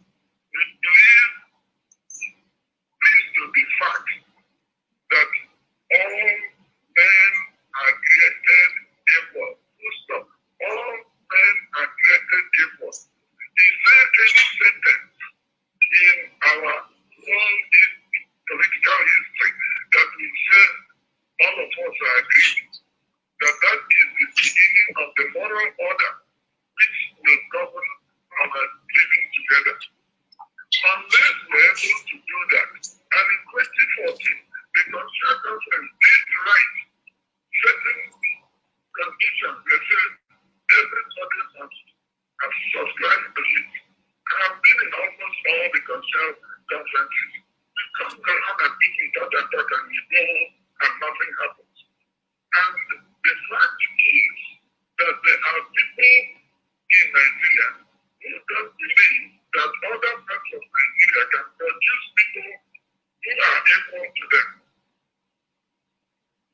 They don't believe that all men are created and women are created equal. They believe that they were given by the British, by Allah, the whole of Nigeria to rule. And everybody else, you have to do what they say, or there will be no Nigeria. That is not the spirit in which we can say never again. And as far as I'm concerned, unless we sit down together, bring people together, and we agree that this is one thing that will hold all of us together. Like America said that all men are created equal. I would say if we continue to be in this Nigeria in the way that the dominance of some ethnic groups is taken for granted, and people from other ethnic groups start pandering to that ideology, we are not going to get out of trouble. Because today in Nigeria, the tension between the images of a moral order, which many of us have in our heads, and the actualities, things that are actually done, they are so miles apart. You can't be talking about democracy and then you cannot sleep with your two eyes closed because somebody is carrying AK-47 and wants to kill you. Somebody you don't know, somebody you don't know, somebody who simply wants to kill you because you are who you are. So, my friends, if we want to build Nigeria in which everybody will live at peace with one another, we have to start by creating an image of moral order, which we will teach to the next generation to begin to know in their hearts that they are Nigerians, and that anybody who is a Nigerian has certain rights and privileges which accrue to that name. I remember in 2005, Nikki Toby was the chairman. Sir, can you run? He wanted people to speak. And I raised my hand. And I asked one simple question, and he fled up. The question was, what is the definition of a Nigerian citizen? And what are the rights that inhere in being a Nigerian citizen? And that question has to be answered. Let me stop there. Thank you. Thank you for inviting me. If I could listen to others, I can say more. Thank you very much. Thank you very much. Thank you very much, sir. The back office will get back to you. We'll try to see if we can get you back in the main meeting. On this note, we'll say thank you very much and have a wonderful day. We'll bring you back again to the main meeting. Now, I will be handing over to my good brother, Dele Mahmoud, please, to bring in the next guest. Dele, over to you. Yes, our next guest is a woman of substance and someone I like to hear speak all the time. And we're speaking of no other than Our Lady of Music, Onyeka Onwenu. You are welcome, ma'am.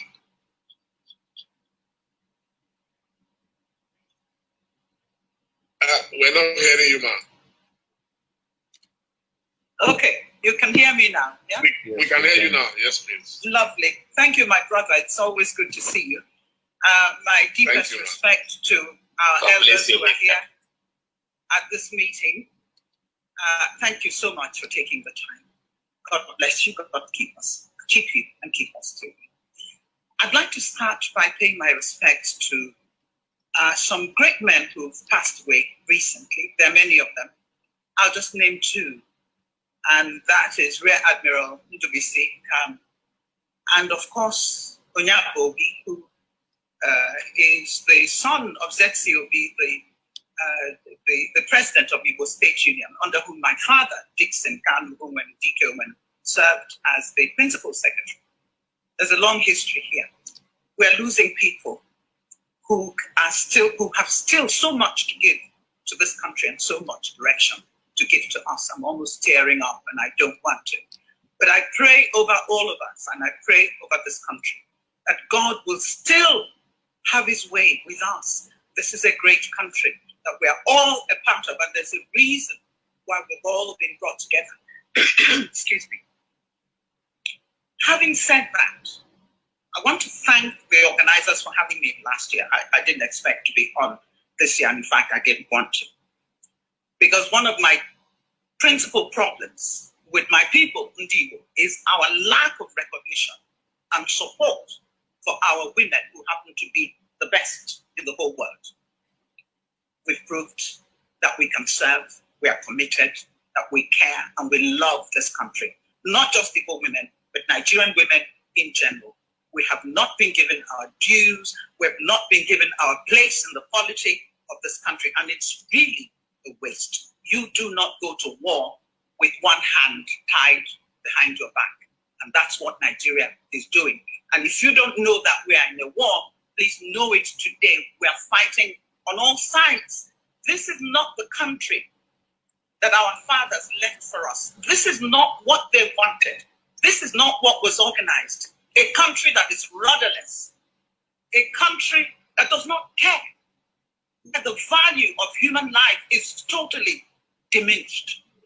A country where somebody can stand up and tell me that I have to be a slave, that I don't have a right to certain things because of where I come from. I say no. And that is where we stand, and I believe I've been listening to everyone. That is where we stand when we say never again. Yes, we have not explored all that brought Biafra about, and I've listened to some of these speeches here, and I cringe at the fact that not much has changed. We have learned nothing from our past experiences, and that is very sad. But what I can say to Nigeria, to Ndigo, the rest of Nigeria, the world is not waiting for you. I'd like to thank all of those people who have criticized and abused Ndigo. When somebody fights with his wife in their bedroom, it's the fault of Ndigo. I was disgusted with all of us during the NSAS tribulation, and it was a tribulation, that our children were killed in front of us. What did we end up with? A strenuous effort made by people who should know to shift the blame for everything on Ndigo. Hey, come on. We are no longer considered citizens of this country. When there's a problem, everybody unites behind hating Ndigo. Be that as it may. I still have no apologies. God created me an Igbo woman. I am doubly blessed and doubly challenged. But that is why he put me here. And may he use every single one of us to achieve what he means, what he set this country up for. Let me round up so other people can have a chance to speak. Where do we go from here? Let me thank those that abuse other people. You encourage them. You make us stronger. You make us more determined. Because if you keep saying, go home, we are going home. We're happy to go home. The kid will go home. You didn't learn any lessons after the war, did you? Now you're back at it. And people, whenever there's trouble anywhere, everybody unites and asking you to go home. Please, let us go home. Thank you for asking us to go home. You are making us go home because you don't know what is happening in the Igbo region now. Is that we're getting together to realize that nobody loves you. I'm not speaking about individuals here, please. I'm speaking generally. You're not wanted. So even if they don't have, you're not wanted and they don't want to let you go, you can still go in many ways. Start taking care of your own problems. Start dealing with issues of food production, agriculture, development in every way possible. You are a people who are blessed just like everybody else. Never apologize for whom God has made you to be. Stand on it. Take it in the chin and know that you can make progress and show the world that this group of people can never be kept down. That the true Nigeria can never be kept down. Those who carry on as if they own the world and they own heaven, one day you will stand before the Almighty King of Kings and you will have to answer. Thank you all very much for having me. Thank you. Thank you very much for that short and brilliant speech. So on this road, we'll be going straight to the next speaker, and that will be Dr. Akin Baba Ahmed. Doctor, please, you are welcome to make your speech now. Thank you, sir. Thank you very much. Like others, I would like to also express my appreciation for being part of this very important meeting. And I'm happy that I'm speaking this late into the program because it has been a very rewarding 2 hours. I've listened to a lot of people. I'll be honest, I'm upset, deeply upset, because I've had the kind of voices that I thought we shouldn't be hearing at this stage. And maybe it's a good thing that the organizers picked the theme Never Again. It's we who should be reminded about Never Again, not the rest of the nation. We're more bitter now about the Civil War. 51 years after the end of the Civil War, we are more bitter about the circumstances, about what happened, what didn't happen, what versions of history we want to adopt, what version of history we want to throw away, than we were 5 years after the Civil War. We finished this war in 1970. Within 4 years, virtually all the Igbo who had left the North, who were still alive, had come back to the North. They'd taken up their lives. Northerners had moved to the East. Nigeria had moved on.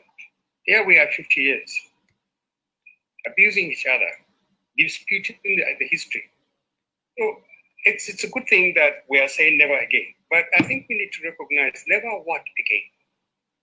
This is the elite. This is the cream of Nigeria. And we are speaking in a manner that suggests as if we're still fighting the war, which means this country has not made any progress. Certainly it hasn't been. Now, history is very important. Virtually every speaker here has drawn attention to the fact we need to understand what happened. And there are many versions of this history, and you can never get just one version. There will be many, many versions of this history. There's no problem with that. But let's agree on certain basics, even if we put a spin on some of them. There are many things Nigerians did well. Every Nigerian got together and agreed that the British had to leave in 1960. That was a great achievement. It was achieved by Nigerians. We ran a government with all the problems for 6 years until the military came in and took away a democratically elected government. And they launched the country on a path of tremendous disaster, which went all the way until 1970. Now, want to blame one part of the country, you want to blame the military, you want to blame the civilians. That's a different thing entirely. We need history, but we need to be careful. Our present and our future should not become captive of the past. If we do that, we will never fix the problems of today. We will always fight over what happened in the past. This is, for me, the most important lesson of what is going on now. We keep harping on what happened in the past. What do you do about now? What do you do about the future? How do you fix this country? How do you address the youth of this country? When we have fed on wrong information, misleading information, lies, alternative realities, we've created enemies for them they have no business having. So what do you do? How do you reinvent this country's history? How do you reinvent the future for this country? Now, for me, I think the starting point is to recognize the fact that the elite, the post-Civil War elite, has substantially failed this country, and even more than those who launched this country into the disaster that ended in 1970. So what do we need to do? I think we need to recognize the fact that as we speak, the year 2001, this nation has never been worse than it is, not even during the Civil War. Not even during the Civil War. I'm sorry for those who felt the Civil War was the worst disaster. It isn't. Today is the worst disaster we're living. You have a very poor governance, leadership that really doesn't care about Nigeria. You have massive insecurity. You have no fresh ideas. You have leadership that is more interested in having power than governing. You have complete vacuums. Leadership has retreated. Other leaders have retreated. All we do is insult each other, abuse each other. No one is building bridges towards each other. This is the state of this country. And the way we are going, it's just going to get worse unless something dramatic happens. So we need to recognize the fact that when we say never again, that it can happen again. Let's not kid ourselves. It can happen again. In fact, worse can happen.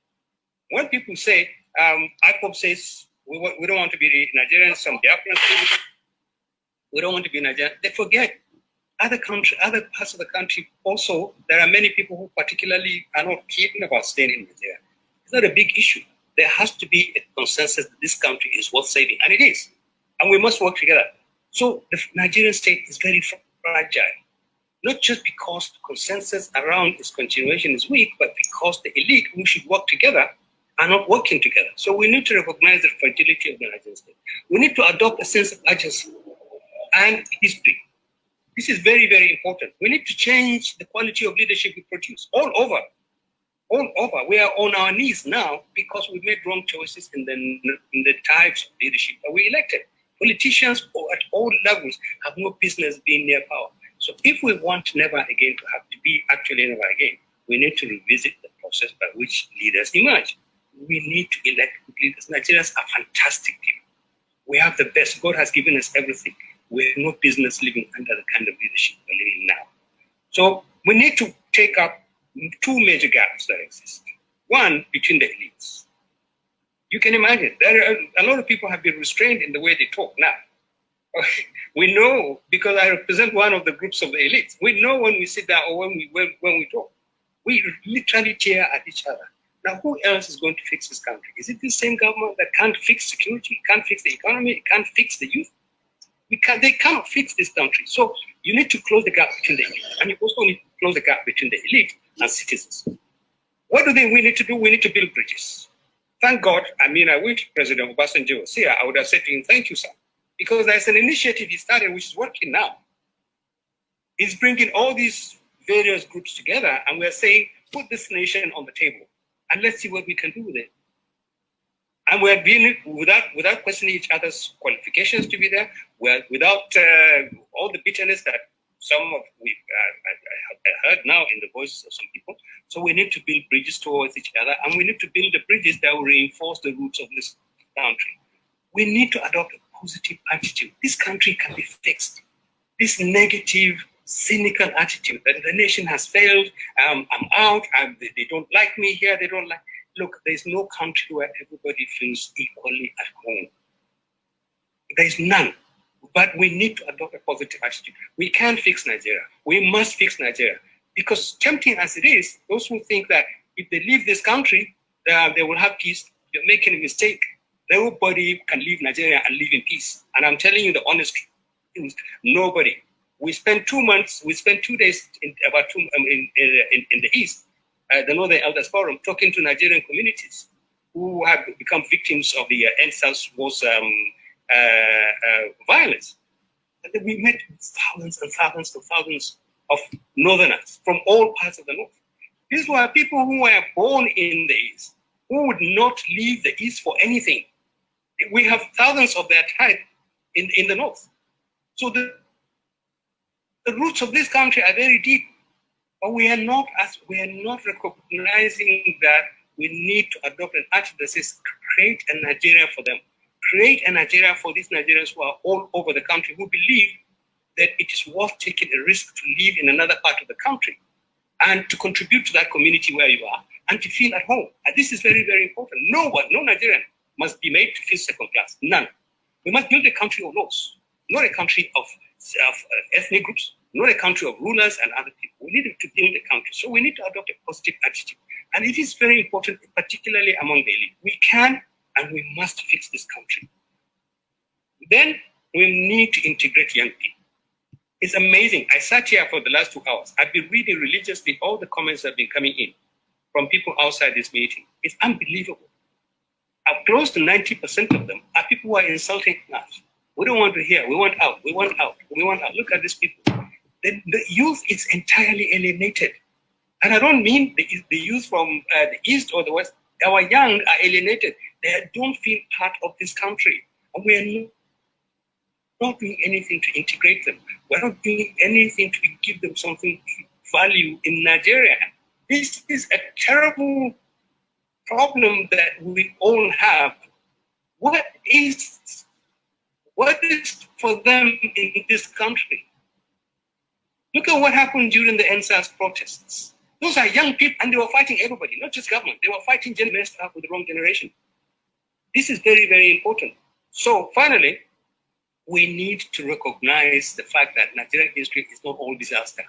Nigerians have done tremendous things, including fighting a war and finishing it and putting it behind us. We have the war is behind us. Let's not live in the war. We're not fighting that war again.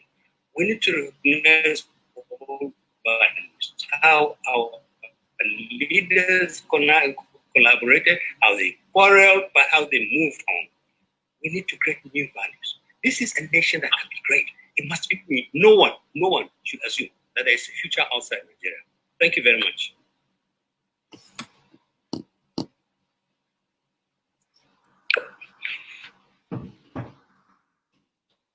Thank you very much. Thank you very much for that presentation. And I think you raised some salient points that should please engage our minds and for us to understand where we are headed to. And not to waste much of our time, once more, I would use the opportunity to call on Professor Ladi Hamalai. Is the professor there? Professor Hadi Hamalai. Is the professor there? Back office, can we spotlight the professor? If the professor is there. Okay. She's there now. Okay, yes, she's here. Professor, can you kindly unmute yourself? Okay, you've just done that. Go ahead and make your intervention, Prof. Not more than 5 minutes. Thank you. Okay, thank you so much. It's my pleasure really being here to have met since so many of those I've not seen for quite some time. May I just say something that is outside my own 5 minutes?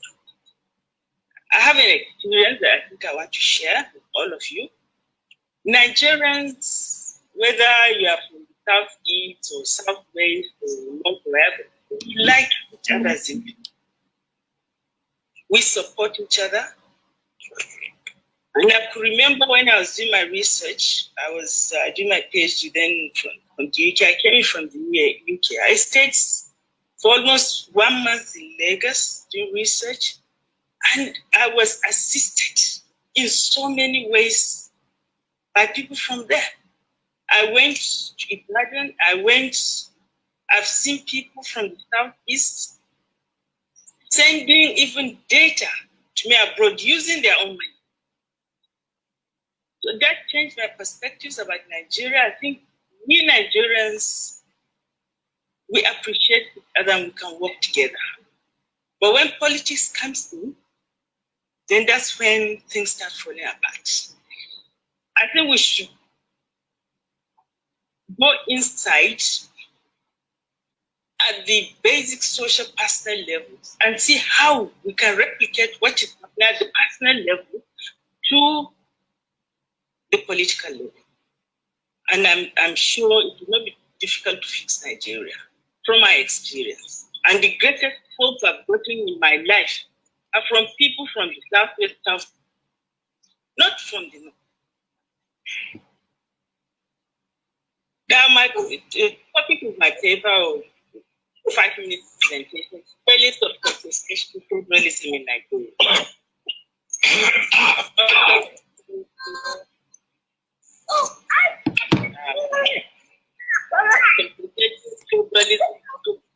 A way of regulating polarization, divisions in society, through power sharing arrangements, resource sharing arrangements, and so on and so forth. And some people believe, and often believe initially, people like Lippard and so on, that it's a panacea for solving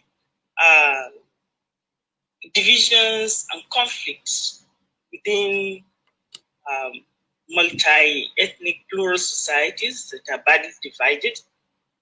But we've seen also the failings of this kind of system. Consociationalism is not working in Nigeria well. Power sharing arrangement, whatever is resource sharing arrangement, is not working well. Even in Belgium, we are not sure if it's working that well. The intentions may not have been what is being realized, because every year you see more constitutional amendments in Belgium that is driving the nation towards confederalism and not the federation that they want to keep together. It's just like the states creation in Nigeria, the strive for state creation, create 30 states, you still want 50, you still want 100 more states, you still want this. This is what is going in Belgium. So, my real take on this is that I think we have a lot of things in Nigeria that are binding us and that can continue to bind us together. And we should look at some of these issues and see how we can maximize the presence of these factors so as to heal our nation. Now, the major issue that I've seen that I think it's important is the Constitution itself. The Constitution created a vacuum on this indigenous issue. Section 147, subsection 3, talks about ministerial appointment and must be indigenous of states. I think this is what created an issue, and since then you start having indigenous letters from local governments where to do anything in Nigeria. I think it's unfair if somebody's parents, grandparents, born somewhere and he will live up to the age of 30 and somebody will tell that person is not an indigent. We are not being fair to ourselves. I believe that we should amend that section and insert a definition of indigent, whoever is born in that particular locality, in that local government, and has lived there for 16 years, that's voting age, or 18, should be given indigenship certificate. So I can have 1 million Igbo people living in the north who are indigenous of those states. This way we can start breaking these barriers. This is my area, this is not my area. The we against them mentality will continue to disappear. I think slowly people now find that there's an open space in the country for everybody. You belong to whichever part of the country, not just one part of the country. This matter was raised during the assembly. There was a deal. I mean, one of the proposals was to amend that section, but it wasn't. I think our elites, political elites, should to rethink that position and revisit this particular matter. Now, the other issue that I believe it's important is the market. The market is one of the best buying places historically anywhere in the world. And Nigeria are lucky that we have diversity in resources, diversity in culture, which would make a trade and investment important, and which can also create comparative advantage and complementarity that can unite a country. Rather than focusing on importing, why can't we focus on a domestic market and expand domestic market, expand trade and investment? I know successive governments have undertaken liberalization policies, marketization policies, but we are still not there. We have major challenges. Some of these challenges now include security, not only security, but even poor infrastructure. Fintech is there, is overcoming some of these barriers, formal and informal barriers. But I think strategically, policymakers should look at expanding the domestic market, expanding trade and investment, domestic trade and investment as a strategy for creating national unity, as a strategy for nation building, not just for economic growth. Then the other factor that I would want also to look at is that there's no way you can have national unity. That would be my final point. There's no way I can have national unity if you have so much corruption, very weak institutions, so much deprivation, poverty, unemployment, hopelessness of citizens, especially the young ones. You have to address some of these issues. There are researches upon researches done that tend to look at a comprehensive political instability index from the perspective of accountability and inclusiveness, accountability and economic growth. This particular, out of maybe a few thousand indicators, accountability and economic growth tend to be the highest in terms of contributing to political stability, peace, and nation building. Without that, good governance, then you are in trouble. Then you continue integrating, as so many of these African countries are doing. And I pray that we start looking at our own issues, political development issues, economic development issues, as issues of nation building, not just the market. You use the market to build the nation. EU is there because markets to thrive, development to thrive, you need a free market, you need an expanded market, you need all areas working together on the basis of equality and common grounds. Thank you so much for listening. Oh, wow. Thank you, Professor Nnamdi Amalai. Thank you. I think you have touched on a very, very important aspect of this conversation, and that's integration, indigenship. And I would quickly use myself as an example. My father originally came from Edo State, migrated to Ile-Ife, lived in Ife, worked in Ife, died in Ife, and was buried in Ile-Ife. But if I stand up tomorrow, I was born in Ile-Ife, lived the first maybe 28 years of my life in Ife. But if tomorrow I say I want to be a senator in Osun State, they tell me the history of my forefathers.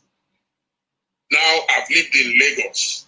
I've done most things in Lagos since the age of 28. Nobody would consider me a Lagosian. Whereas I fled into exile in 1995. Within 4 years, the British government told me I can apply for indefinite stay, thereafter apply for British nationality, but I cannot do it in my own country.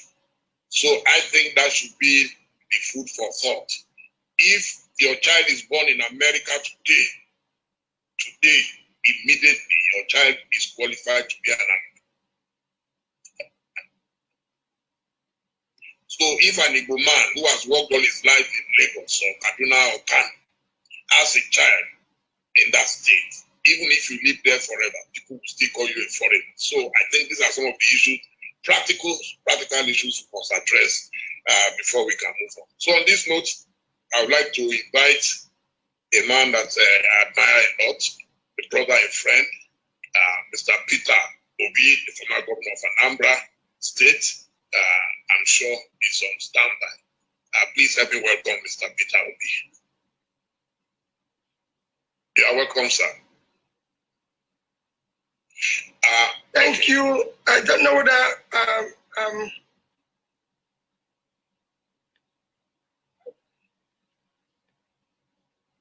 I don't know whether I think are you hearing me? Yes, we can hear you loud and clear. We can hear you now. Okay, because I still have something here saying unmute yourself. We can hear you. We can hear you, no problem. Okay, well, mine is very simple. My dear brother Tele, I think mine is to most sincerely thank the organizers for this opportunity of learning, because I've spent some few very good time learning from the time it started till now, that I wonder if I'm able to make any contribution at all. But thank you very much for this opportunity to learn. My contribution is very simple: never again. If you listen from our fathers that we hear, which I'll thank them as their son, because I listened to them tell you where they are yesterday, and you listen to my own brothers from Kuka to my sister Onyeka and Abe, you could see that when we say never again, we just have to remain prayerful, because we are still traveling on the same road to the same destination. The road has gotten more bumpy, worse than it was then when they traveled it before.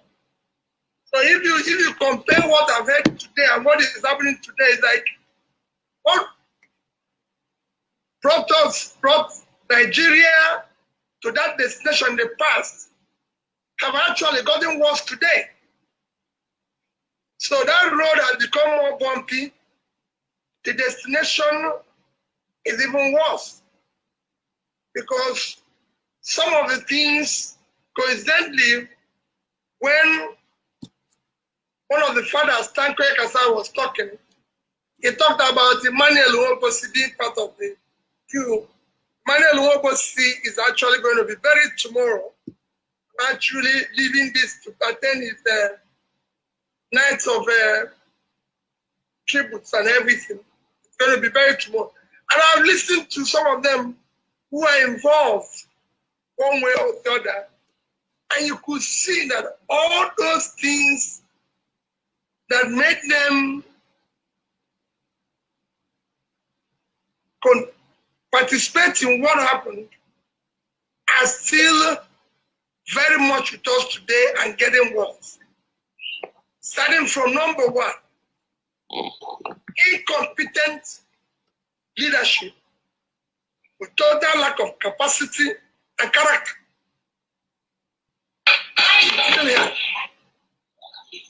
You have a situation where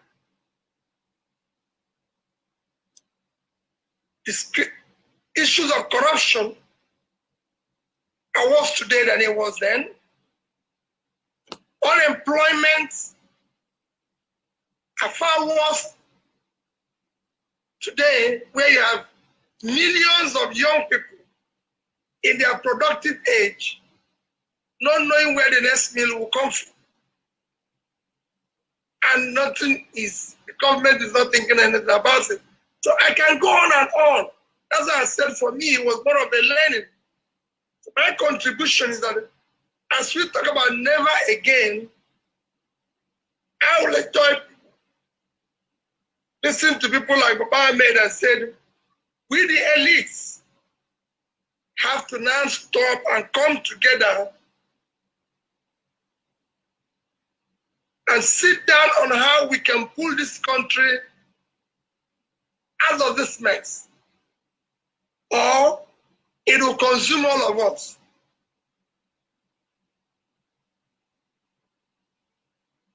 That's where I will end.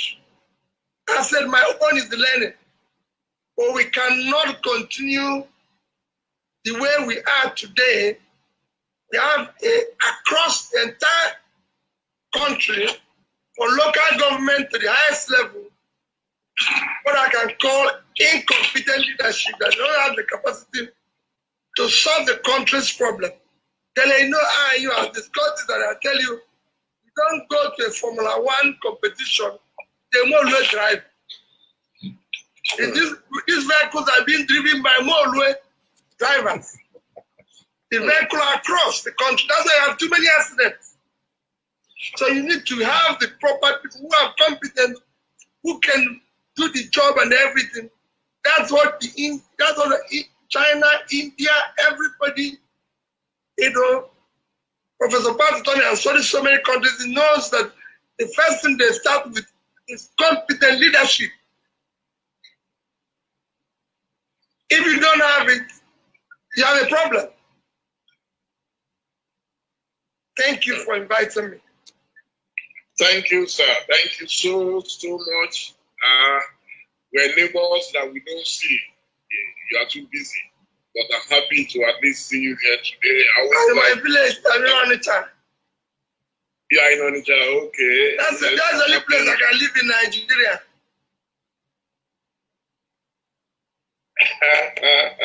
No, you can't run away from Lagos. You are part of what's here. So, on this note, it would be nice for us. I've been taking some questions, and I'm sure Mazi Eziokechu would have seen some questions or comments from people. But the one I would like to take first is the one that talks about what Chief Abiola would have described, and Chief Abiola would have said it, that you don't shave a man's head in his absence. If you say never again, there are many Nigerians today, old and young, who no longer believe in Nigeria. So those of us who believe that Nigeria can still be salvaged are the ones talking and having this conversation. And someone has asked a very pertinent question, that we have someone like Mazi Nnamdi Kanu, who is very, very influential in Southeast. He no longer talks about Nigeria. He believes that it's not feasible, it cannot exist. I noticed that I saw him online during this program. And if he's still there, I would like to ask him, one, why he has given up totally on Nigeria, which is cheaper and which is less dangerous to our well-being, to fight another war or to stay together. So I would like to provoke that discussion. If he's there, I will ask Ben to please highlight him, and then let's hear. You see, because it is true we cannot change the sunset in life. Some people are already talking that no, they want to go away. My own concern is that Nigeria, it's possible for Nigeria to break up without a fight. And so, do we want to kill more millions of people or what, so I leave the rest to him if he's there? Has anyone say Mazi Nnamdi Kanu if he's there? I saw him briefly.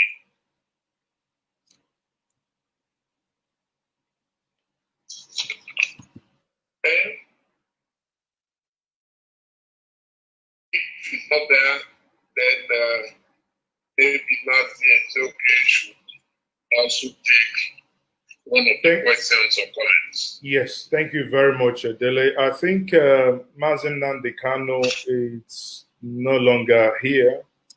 I think he came in with Nnamdi Kanu's iPhone, or Kanu's iPhone, but I can no longer see that device anymore. On that note, I would say it would have been nice to have his perspective on the question you threw.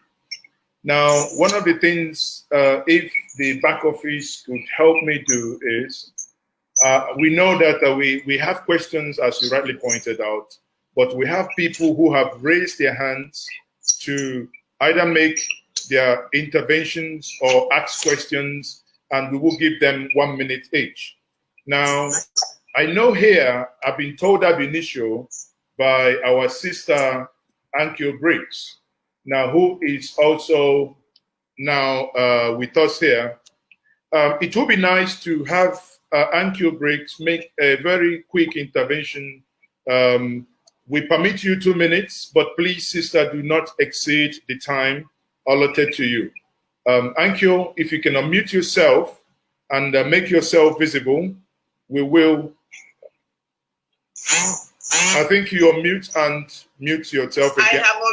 I have unmuted. Can you see me? I can't see myself. Unmuted, yes, but seeing you, I think the back office will need to spotlight you. Thank you.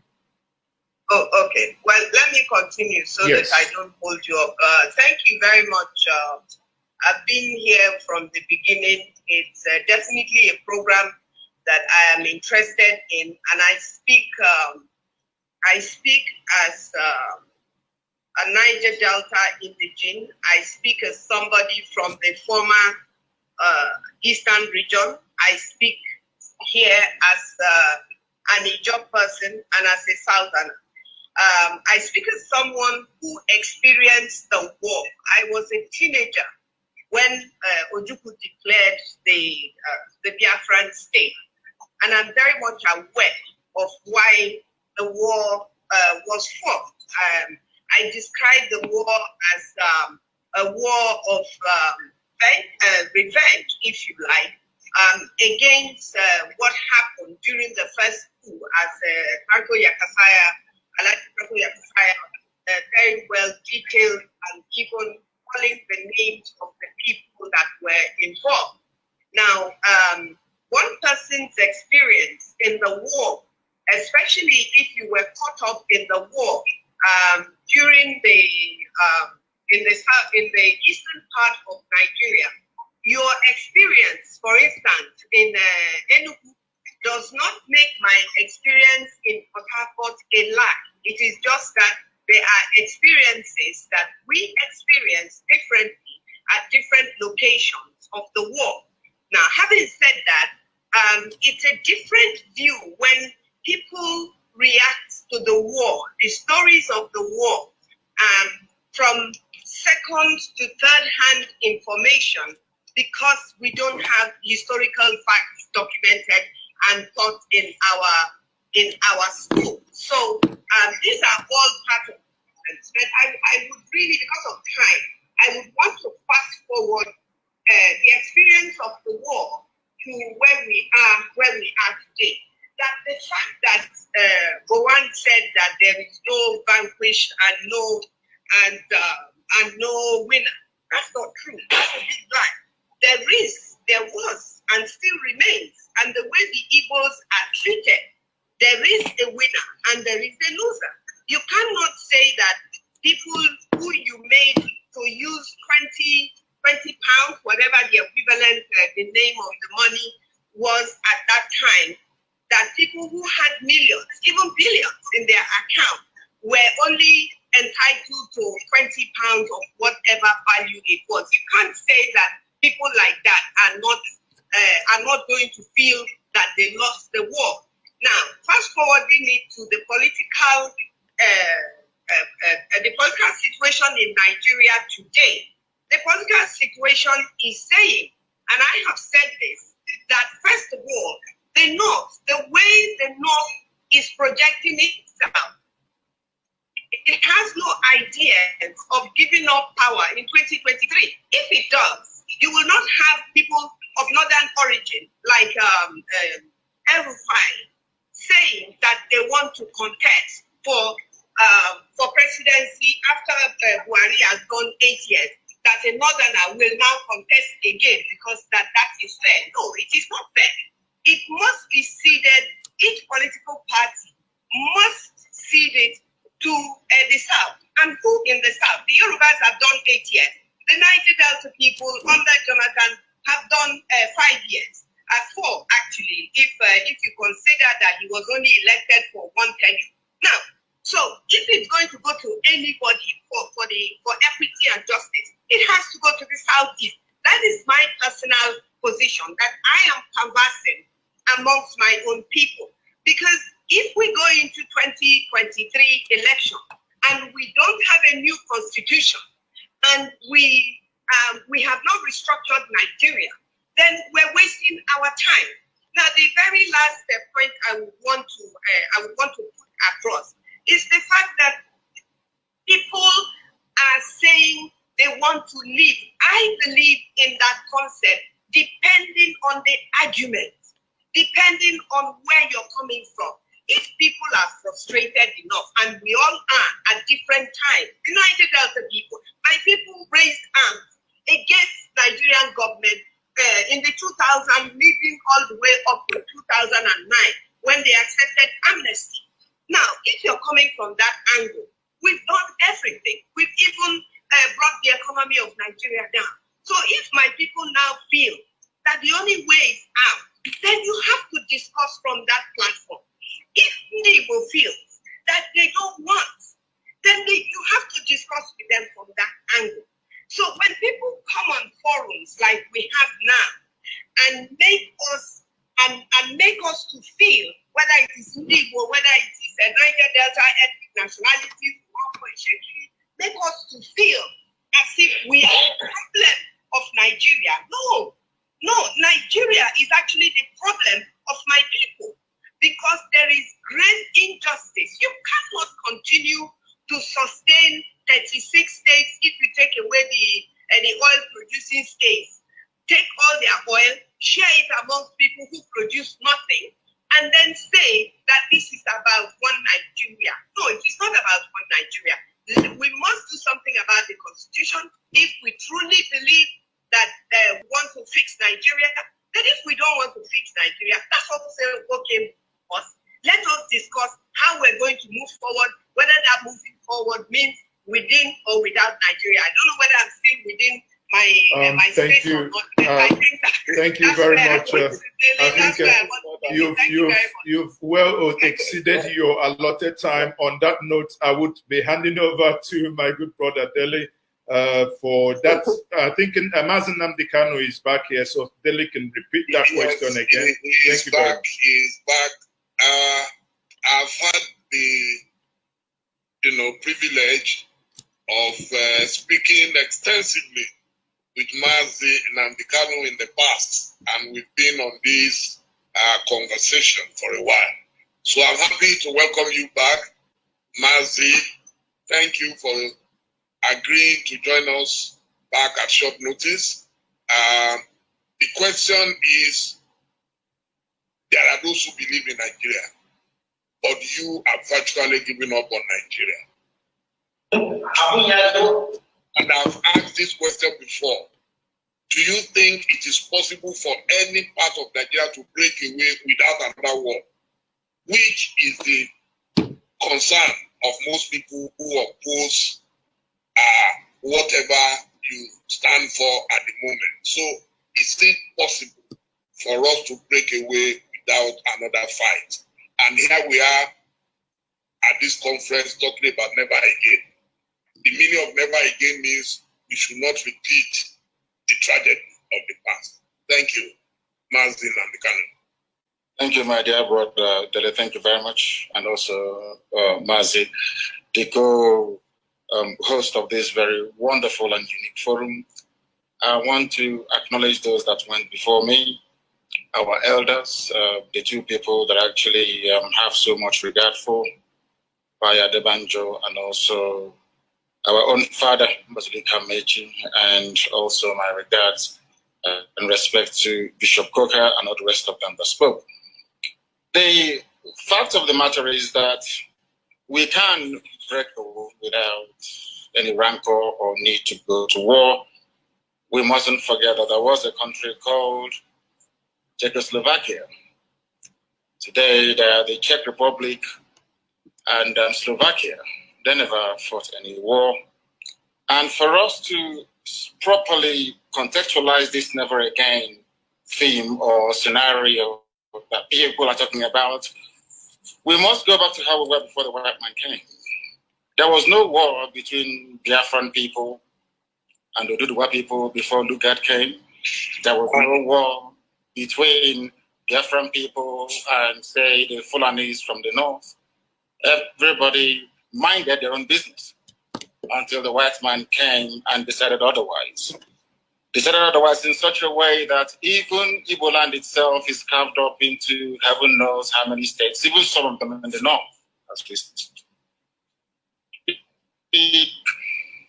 My own relatives from a land that we never fought any war with decided all of a sudden that we are no longer together or should be one as a people. All of these things are the vestiges of colonialism. And I blame it squarely on the shoulders of those that call themselves the founding fathers of Nigeria. And after them, those of them that call themselves rather laughably the elites. You don't have elitism in a place where there is no running water, no good roads, no good schools. Cattle headers are busy slaughtering and massacring people everywhere. And some people have the temerity to come out on national television or on this forum to say they are the elite. Elite of what and for what? What have they accomplished? Absolutely nothing. So all this vacuous elitism makes me very, very sick. I do not subscribe to it. My main point that I want to raise is a brief response to what Tanko Yakasai said a while ago. There seems to be this blame game going on in Nigeria. And as the bishop quite rightly said, it is called, I think in his words, if I'm correct, he called it relativism. When a crime is committed by a Fulani, there isn't much who care about it. If some crime is committed by an Igbo person or by a Biafran, there seems to be an amplification of the implications of that very crime, regardless of how minuscule or irrelevant it may be in the wider scheme of things. Where am I saying this? You're telling me that you are in a country where the Fulanis have consistently been massacring people on a daily basis. First, they called them terrorists. Then they were called insurgents, and now they're called bandits. But you and I know that in the main, these are Fulani headers killing people. Nobody has ever suggested the designation of Miyetti Allah as a terrorist group. Absolutely not. You live in this sort of, under this climate, such as the atmosphere of impunity and lies. You witness these things every blessed day. And some people will have the guts or the temerity to talk about one Nigeria. Nigeria that came into existence only 60 years ago. How about the ethnic nationalities that existed before Britain was formed? The thing that we keep missing is this. Nobody has the guts to ever interrogate or challenge the deficiencies within Nigeria. And what do I mean by that? We never actually promulgated nor sustained the constitution in the first place. There is no Nigerian constitution. In other words, the ordinary public in Nigeria has no say in how they are governed. How then do you expect that country to move forward? How do you expect healing and reconciliation? How is that possible? You and I know it's never ever going to be possible. Yakasai and northern commentators keep having about the 1966 coup. It was an Igbo coup, which of course is a lie. I would recommend that Elder Tanko Yakasai go back and read Adebanjo's Why We Struck. One of the people that he mentioned, he wrote a book, Why We Struck. In that very book, it was made explicitly clear that what happened in 1966 was a revolution. And I make bold to say this, without casting any aspersions or neglecting anybody, only the South can carry out a revolution. Only the South. Because of how the North is structured. Their mindset, the way they reason, their value system cannot allow them to rise above what I call very primordial religious sentiments to carry out a revolution or a coup against their leaders. What happened in 1966 was a revolution, and in a revolution, there are bound to be casualties. What Yakasai was alluding to is the fact that no Igbo high-ranking politician nor army officer was killed in the coup. But the fact of the matter is this. Under Michael Okpara, we had the fastest growing economy in the whole of Africa, if not the whole of the world, 40% every blessed year. How can you kill such a person? The Savannah of Sokoto, Sir Ahmadu Bello went to Sandhurst in London to go and give a speech in England, to go and give a speech. In that very speech, when he came into the hall, he segregated all the cadets, all the people actually, the so-called Nigerians at Sandhurst studying to become military officers. He said he wanted to address only the North. Only the North. Go to your, they talk about history all the time. But these same elites are the same people that connived and conspired to deny us history in our schools. Because they understand the implications. That was what actually led the likes of Nzoku to say that these type of people should not be at the helm of affairs in Nigeria. I give it to them in the North. The North was doing very well. So Ahmadu Bello knew what he was doing. The Father knew what he was doing. They all loved their people and they were developing at a very good pace, or should I say, rate. But the fact of the matter is that there is nothing called one Nigeria. The sooner we rise up and face this reality better for us, or else our children and our students will be having these discussions in years to come. And that is not the way to go. In Russia, there was a revolution by the Bolsheviks. In France, there was a revolution. In England, there was a revolution. Cromwell cut off the head of King Charles I. Today, you don't hear the royal family saying, oh, people from Cumbria, where Oliver Cromwell comes from, should be denied access to good education because they rose up against the crown. In America, there was a revolution. In every revolution, people are bound to die. If something happened in NSAS, during the NSAS protest, these same people introduced tribe and religion into it. And falsely claimed that those burning down properties out of anger and rage because of the killings at toll gates in Lagos are all Igbo people. The same people talking about one Nigeria to make Nigeria better. How is that possible? When people cannot be honest with themselves. All of you, all of us participating today, we all know that the Constitution is flawed. We know that the 1979 Constitution, or in fact, from 79 to 99, they are all flawed documents. You and I know that. Because it's the turn of your village. You want to rotate presidency, you want to start eating as other people, you want to start buying houses in Dubai, in the UK, and in America. You say, oh no, it is not in my turn. That is what they are doing. Once you're elected as a senator, as a governor, or whoever you are, you will say to yourself, not in my turn. Let me make that money that others have made before proceeding. You stay in a country, you are in a country where Umar Diko is the most corrupt individual out of Africa. He's a funny man. The families are now enjoying the loot, the money he stole. There was a man called Ibrahim Taher, if you have forgotten. This man burnt Nitel down at Marina after stealing all the money. And we are here pretending that somehow things can be better. It can never, ever be better. There is something called a referendum or a plebiscite. There must be a constitution formulated by the people, and that is the best way to go. Without it, these discussions will continue forever and ever, and Nigeria will remain as poorly and as deprived as it is today. Thank you very much. Thank you, Mazi. Before you go, please, there is a fundamental question that we want you to address. Same thing. That have you reduced the entire Fulani to herdsmen who kill Southerners?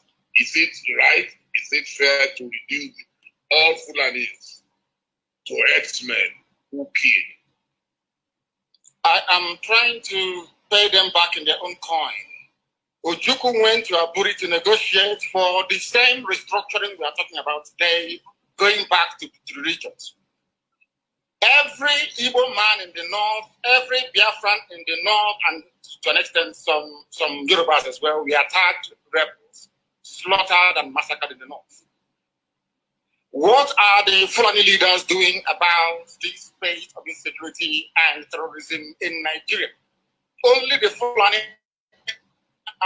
are responsible for ISIS in West Africa, for Boko Haram, for Ansaru, for all the so-called Fulani headsmen, sorry, the bandits that you have in the north. You have Fulani governors paying Fulani people to come to Nigeria to kill. A Fulani governor, I think the one from Bauchi, openly said, we want to relocate all the Fulanis in the Sahel back into Nigeria. And we're here talking about one Nigeria as if we don't have any brain. Do they think we are stupid? We cannot reason very well. We know what the end game is. The more they mount unity, it is to allow you, to lure you into a false sense of security, so that the Fulanis across the Sahel can come in to settle. Are you not aware of the speeches that the Kaduna State governor made at the height of the slaughter of innocent people in southern Kaduna? What did anybody do about it? Absolutely nothing. You did nothing. When they hastily tagged IPOB, a terrorist group, with no evidence, all of you kept quiet. Nobody did anything about it. No. But Mietiala is busy negotiating with bandits, killing and raping people, and everybody's quiet. That is why we are different. And that is why we see that the Fulanis are in cahoots as to what is happening in Fisu. They want to take over the entire country and make it the home of Fulanis in West Africa. Go and do your research very well, you see it there. And we are not going to allow it. It can't happen. Mazi, more northerners are killed today. More northerners suffer more from banditry than the south. So how do you explain that? In fact, now the cry in the north is that we are insecure. So which negates this theory or thesis that the Fulanis are killing the rest of Nigeria. Who are the people being killed in the north, if I may ask you, please? Dele, my dear brother. Who are the people being killed? Where are the killings happening? They are happening in the Kanu, in Kanu. We saw in Katsina the other day how many students were abducted. We saw in Borno, the most popular one, the Chibok girls. So the North itself is not as if the North is enjoying peace. It is as a consequence of their own action. They underestimated how huge the problem would come in time to come. They fed this little python, they kept feeding it, and one day the python turned around and started swallowing all of it. That's what they did. It is a consequence of terrorism. That is what actually happened.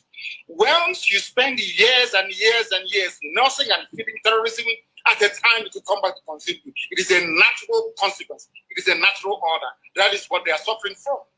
The true intent, the reason why they formed all these groups was to harass Jonathan out of office. That is a known fact. Nobody's trying that. They connived with Obama and all the rest of them. They planned perfectly to say that Jonathan was incapable of handling this situation in Nigeria. So a general has to come in. Tinubu, on his part, promoted that very false narrative. Only a general can save them. Because we are impervious to all the indices that leads to and sustains terrorism. And today we have it. In Afghanistan, it's the same. Afghan people, I wouldn't say that the Taliban is a terrorist movement, of course, there's as such. But look at the Taliban in Afghanistan. They started by killing occupying forces. And after a while today, you have Afghans killing fellow Afghans. As a consequence of the climate of terrorism, that is what happens all over the world. What is consuming the North today was what they themselves created. But some of us are too scared to speak the truth. Who brought terrorism into Nigeria? Let's be honest. El Rufai said it. We are paying bandits in Kaduna to stop killing people. Who brought them in? They did. A Fulani governor of Bauchi State said, we are seeking to resettle Fulanis into, are we deaf and dumb and so stupid we cannot reason properly? We are here talking about the niceties of constitutional change and reform and all the rest of it. They are not willing to do it. They understand the implications. Once you regionalize the governance of Nigeria, they understand that their stranglehold on the resources from my land that sustains that very contraption called Nigeria will slip away from their hands. And they do not want it. My anger is reserved for those who are complicit in the mess called Nigeria. They are complicit. Why are they complicit? They know the truth. You and I understand the truth. They have a solution to the problem. And somebody is telling us, oh, we the elites, we need to agree. Who are you? What elitism are you? From where? Who are you? It is the masses, the population that determines. It is called a republic for a reason. It belongs to the people. The people will rise and determine how they should be governed. Not a few spent forces somewhere in Abuja discussing the fate of millions upon millions of people. I am a Democrat at heart. And I want, if it is possible, had Nigeria been good, do you think I'd be agitating? These people, they buy houses in Dubai, they buy houses in England. Is the man, people talk about presidency, regional presidency rotation, is the Prime Minister of England from Isekeresi. Is the Prime Minister of England, is he an Urugu man? But you prefer to buy houses in England. You go to Dubai, is the Crown Prince of Dubai, or whoever is ruling Dubai, are they from your village? Are they from your village? But you will prefer to go and buy houses in Dubai than to buy a house, let's say, in Belgium. But you are in one Nigeria. Mazi, thank you so much for your contributions. We hope maybe you and I would have a direct conversation again very soon, if you agree, and then we can continue. Thank you so much. Thank you. Thank you very much. Thank you. Mazi, it's okay. Please do. I think we are getting to the end, and I'm sure Professor Batu will still like to have a few words to summarize what we have been able to achieve today. But the conversation will definitely continue. And I'm sure we will also bring Mazi to speak to us. So Mazi, please. Thank you very much, my brother Dele. And you know, as you rightly said, we will be bringing in Professor Patu Tume to quickly speak to us. But after Professor Patu Tume speaks, I would like to give at least 3 people from the Zoom meeting, the participants or the guests. There are about 3 or 4 people who, for the last 1 hour, 2 hours, have been raising their hands. I would just want them to quickly, 1 minute, to have their intervention. But first of all, let's give Professor Patu Tume the time to summarize. Prof, can you please go on? Thank you, sir. Well, thank you very much indeed. I appreciate the passion that is flowing from all the speakers. I would like, however, to suggest that as passionate as we all may be, that where we're going is more important than where we're coming from. Yes, sir. We'll get back to you, sir. Okay. Yes. I think, first of all, let me give a message. Dr. Kanu Idikakalo has been on the phone with me. He's very unwell, but he wants his sentiments communicated to all. He wants to encourage us to see this as bridge building, which is really where I stand myself. We must build bridges to make progress. I think that Ambassador, God knows Igali, was brilliant as a scholar in looking at how history has affected the development of nations. There have been wars and there have been wars. There is no point in becoming hostage to yesterday. I think what matters is how we ensure yesterday does not get in the way of a better tomorrow. In Ambassador Igali's comments, he talked about Europe and all of those. I wish Nigerians read enough of that part of Europe's history. The defenestration of Prague and how a quote-unquote small thing resulted in 30 years of war that brought us to the Peace of Westphalia between 1618 and 1648. And the 100 Years' War was referred to in his comments. All of those things have happened in history. People have not allowed those things to block their future. Instead, they were building blocks of tomorrow. This is why I personally thought that one of the most captivating presentations today came from Dr. Akim Babaramet. Because, yes, we must understand yesterday. so that we don't repeat the mistakes of yesterday, as Judge Santayana warns us about history. But I think that it would be great disservice to the future if we become hostage to that history. However, learning these things from passionate people is useful to condition understanding, but not to color the essence of where we should be going. And that is really what matters. And so, Mazi Kanu, your passion is understandable, but there are people who will see history from different perspectives. So let us just all manage this in a way that we can build a greater tomorrow for our children. Because this is really what counts. That history happened. It has happened. Where are we going? How do we build a nation in which there is equal opportunity for everybody? How do we build a civilization of love in which people care about one another? And we've heard even from this discussion of history. Senator Shehu Sani talked about visiting the Altini family very recently. It is those kinds of voices that we'd like to be hearing. That's the purpose of the Never Again conference series. How do you bring those out? I was talking about my 1.5 hour conversation the day before yesterday with President Obasanjo, and his insistence, if I threw the thing at me, you are going to have to lead this research that will produce these documentaries. Let everybody, we name names, everybody who was involved from that coup that we talked about, Bembulie, I didn't even know when we were discussing that one of them was going to be buried tomorrow, but we named all of these people one by one, this conversation with General Obasanjo the night before.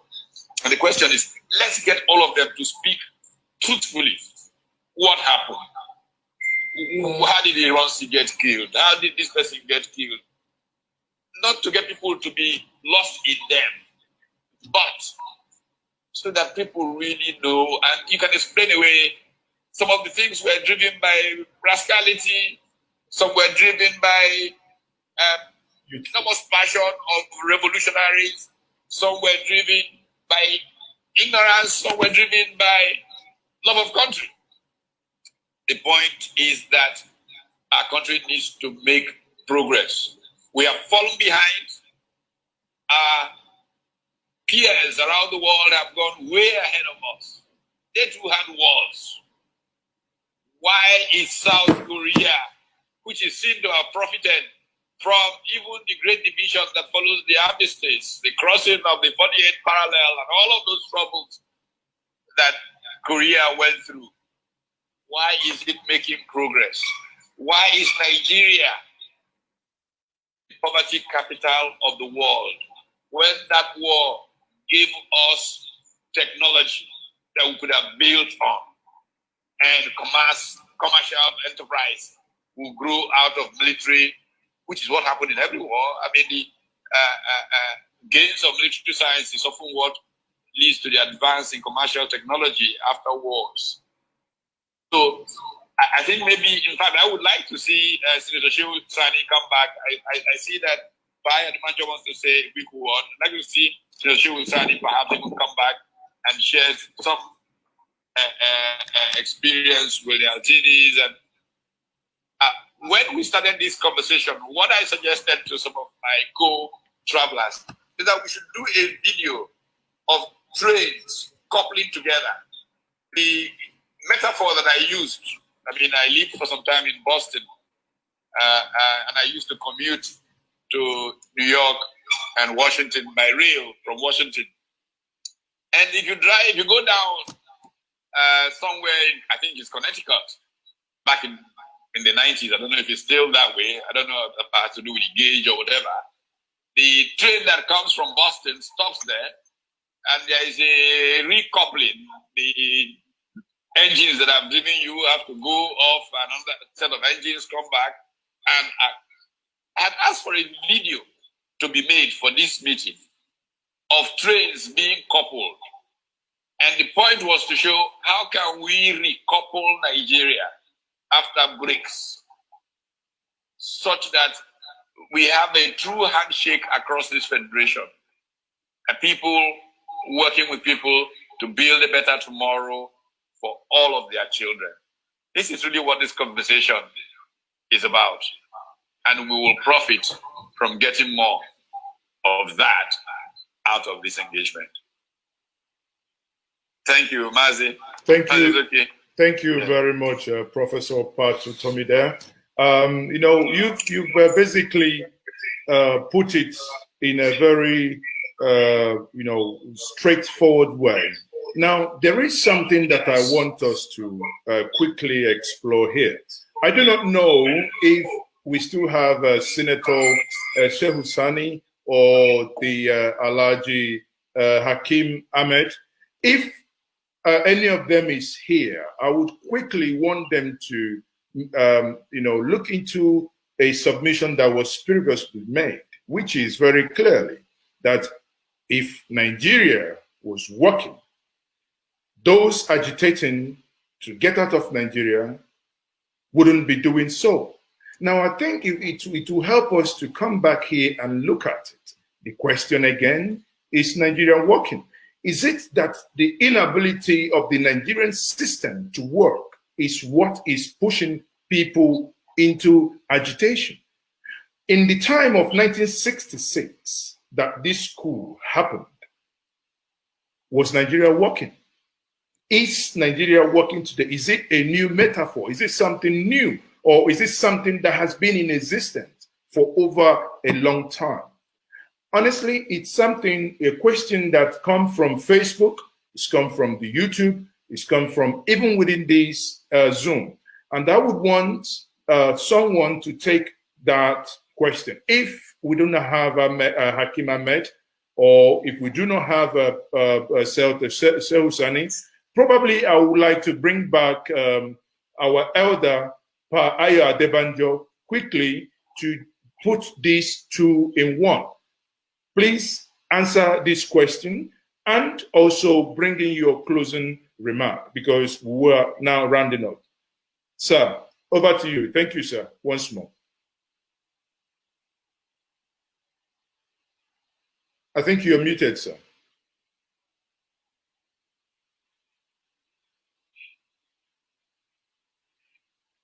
Hello? Yes, we can hear you, sir. Go ahead, sir. Oh, thank you very much. Thank you very much. I'm very happy I take part in this discussion. And I want to appeal all the intellectuals and all the grammars that have been talking to please listen to my statement. I'm not talking, the analysis you are making is all what we know. What never again now is, what do we do that is not happen again? We all know what happened. Where we all the street work that we have been taking, does that make push us forward? What push us forward is, how do we move forward and get out of this thing? My own two angles I want to do. One, I'll give a quick reply to Tanko Yakasai.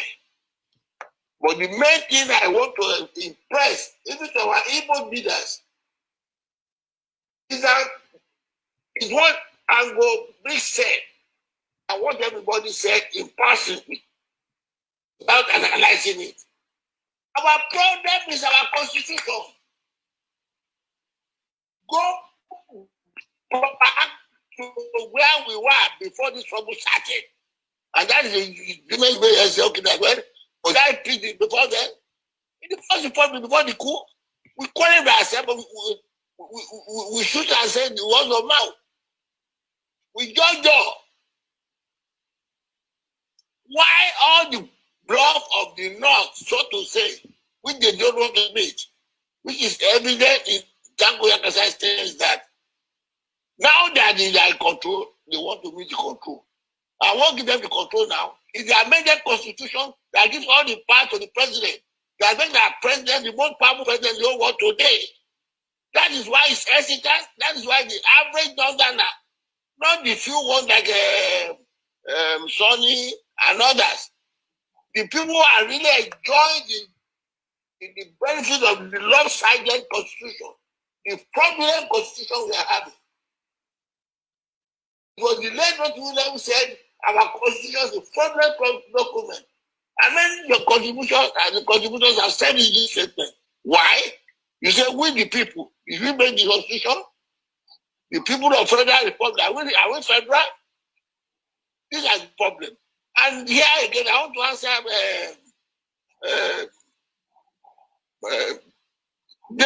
this question to Kanu. That is it Fulani that are killing people and now killing people? It is the Fulani, and I give you an answer. Fulani is the headman of here. When Otto said, these aspects who are killing me, I know them. This is their name. They have Mesiana, these are Fulani. What did your Buhari say? He said, go and make friends with them. You are all in the country. So when the Kanu said that it is Fulani, it is not the Fulani of Sonny, it is not the Fulani of Colonel Umar, it is not the Fulani of the exceptional Fulani. It is the Fulani of Buhari intellectual, of Buhari thinking that we are talking about. And we are talking of want to move forward. And thank God, as I say, we are now living in peace. Why? Because the whole president of the custom is dominated by Katsina and the North. The whole president of the army by the North. The whole president of the police by the North. And you say we are living in peace. It's an enforcement because of no choice. And I want to say this. It doesn't support violence. I am one with Kanu. Why? I don't want this country to break. And as I've said before, I have contributed to the unity of this country before Buhari was born. In 1950, we have been talking of this balanced constitution. In 1979, I spent 1 year in Maiduguri campaigning for the UPS for a united country. I was already a lawyer. There was peace in the Western region. I don't have to go there. But why? We want the country to be together. So when people talk of united country, many of them don't contribute half of what I make in the country for them before they will be talking of unity. And let me say this. If the country today agreed to restructure the country back to federalism, you have cited the Kanu. I have said it before. I have told it too. There will be no agitation from the Mbazuluike people if there is true federal constitution where delegation is made, which you now call resource control. All the trouble we are having now, all the country we are having, are the product of the imposed constitution. Let us face that. The moment you do this constitution to what we all agree to, there will be peace. There will be no ground for Kanu to say want to break away. As I often illustrate, if you are in the club, you are having a lot of advantage there, you make contributions there, you would like to get out. But when you are in the club where you feel cheated, you like to get out. For instance, when you are talking of equality, you want the people to stay, and I've told them that. And you say the presidency is something, they are not entitled to beg for it. And why do you always refer to the North to concede to you? I object to that. And my brothers of this should take note. The attitude to the presidency is selfish.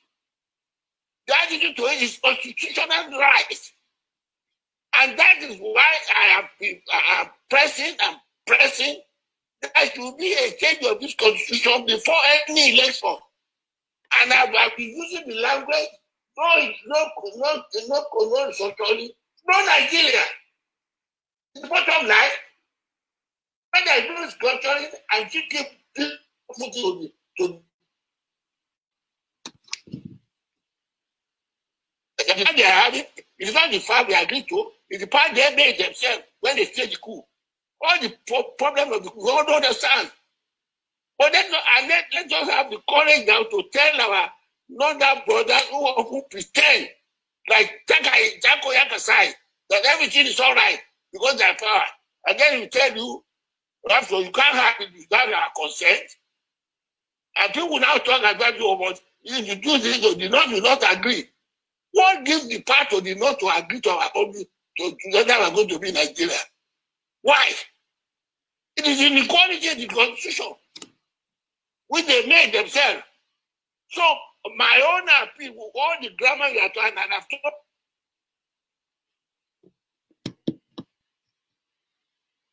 Okay. What I think something for some reason technically it appears we have lost connection with Pa Ayo Adebanjo. Well, quickly, what I would now do is here we are very strict. 1 minute. I will call 3 people, and it's going to be 4 people. It's going to be in this order. I'll get Comrade Delia Ajufo, please. Chidi Omeje, and Ferdinand Francis. 3 of you. The last person is going to be Charity Shakari. Please, 1 minute intervention. Unmute yourself and make your intervention starting from Deli Ajofu. Deli Ajofu, please, quickly, 1 minute. I want to thank you for giving me the opportunity to say something. We have different views on what should happen in Nigeria. But if we must stay together, the North must divest itself of that arrogance of I am born to rule. It's nauseating. It infuriates most of us that it's pushing us towards the secessionist group. Until we do that, we're not going to talk to each other the way we should. I have dwelt on it on different platforms, and I'm not going to go into details. But those of them who are from the North, who call themselves elitist people from the North, should divest themselves of that program. Thank you very much. Thank you very much. Chidi or Major, please. Chidi, quickly, Hello? 1 minute. Hello? Chidi, quickly, 1 minute. Chidi or Major. Hello? Chidi, please, 1 minute. Can you hear me? Yes, we can hear you. 1 minute, please. We are losing your minute. So, okay, now I'd like to direct my questions to our elder statesmen from the North and, of course, in the Southwest. If we agree that the greatest problem we have, can you hear me, sir? Yes, go ahead. Sorry, hold on. Adebanjo, please hold on. We will come back to you. You went off, so we've continued. We'll come back to you, Adebanjo, please. Chidi, go ahead. So let me go straight. I want to find out from these elders of ours who are not really from the Southeast, or who are not Igbo people. Would they agree with us that the first step towards reintegrating us, the Igbos, fully into the system is by supporting us to produce, to have what we call presidency of the Southeast Extraction come 2023? Wouldn't that be the first step? Thank you. Okay, thank you very much, Chidi Omeje, on that. Ferdinand Francis, please. Go ahead and speak. 1 minute. Ferdinand, please. Can you hear me? Yes, go ahead. Yeah, thank you very much for giving me this opportunity. Please, I'm sorry for the noise because I'm on the road. I just have a few questions to ask the elite. First of all, I want to ask just a simple question of where is the chief of staff? Because I learned that in Nigeria there's hospital, right? And now this so-called elite, they fly to countries to get a treatment. What about my mother in the village who don't have the money to fly to countries for treatment? What plan did they have? And now I come from East. When I'm speaking for admission to read a law, they will ask me I have to score almost 300 marks before I can get to university. While in the North, they give them little marks. How we won? How can it work? Okay. When a bishop make an entrance that the government is not good, you find a Fulani man telling the bishop to leave the Sokoto except he apologized. How we won? Thank you very much.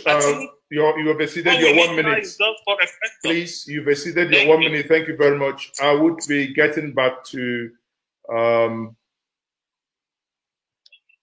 Okay, sorry. I think it's Alhaji Tanko Yakasa back. I think in that case we'll get his response. Mazi, please take the order you had before. Okay, there's the charity. Sorry, I think yes. Do we have charity Shekari? Hello? Pa Adebanjo, we will bring you back. Sorry, just hold on. I have not finished this.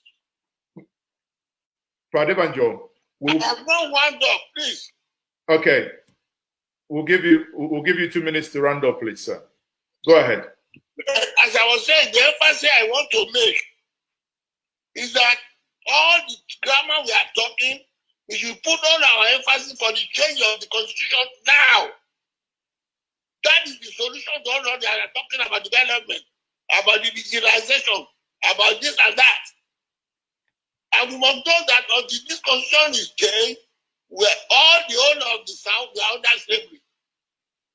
And the Lord must not be showing the idea that unless they agree, they cannot change it. And we must be bold enough to tell them that it is a pretense for them to say they don't understand what is structuring.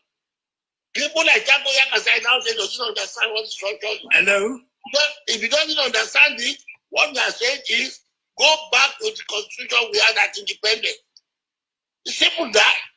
Why are they afraid to go back to the constitution Saudana, Azikwe, and all of me until they change it in 1966? That's the cause of the matter. And let's stop this idea of when you go to the South, you don't go anywhere. It is not to this constitutionally. And let the Easterners themselves stop begging for it. What they should fight for now is to change the constitution before talking about where the presidency will go. God bless you. Enough the power, the pretense to show that they can dictate where to go. And that the zoning is not the constitution. Not the, yes. Let us now make a constitution that will make every part of the Fulani unit a right to presidency. Constitutional, they don't have to suffer. Thank you. Thank you very much, sir. Thank you very much. I would have wished that anyway, you've actually partly answered the question that Chido Meja asked, but I think I will bring back Charity. Charity quickly, Charity Shakari, please. Can you quickly unmute yourself and make yes? Okay. Go ahead. Yeah. Good day, everyone. When you are on the table of talking about never again, I think never again is about never again. And then when we are discussing about never again, then people like Kanu come, people like Onyeka come to say they want to go. Who is going to pet you to stop going where you're going to go? For crying out loud, we are all having issues in this country and we have come here to say never again. So no one has the monopoly of anger, of wanting to leave. Every one of us has one or two or three or more issues that we are talking about. Please, come on. Let's come up this thing of Igbos constantly threatening the whole country. They are going to go, they are going to go. When you have a child who is always telling you he wants to go, there is a day he will go and may come back like the prodigal son. Secondly, if we are here talking about never again, why do the Igbos always talk about the North? The North. Must they revert to the North? Is the North their ruler or their controller? Please, let's go and reassess how we are going to stay together properly and stop this victim mentality. I am from the Middle Belt. I am told that I'm a Northerner. I have issues too, but please, when we come to talk and we join to all talk together, then some people now stick their necks out and start talking like ostriches and start talking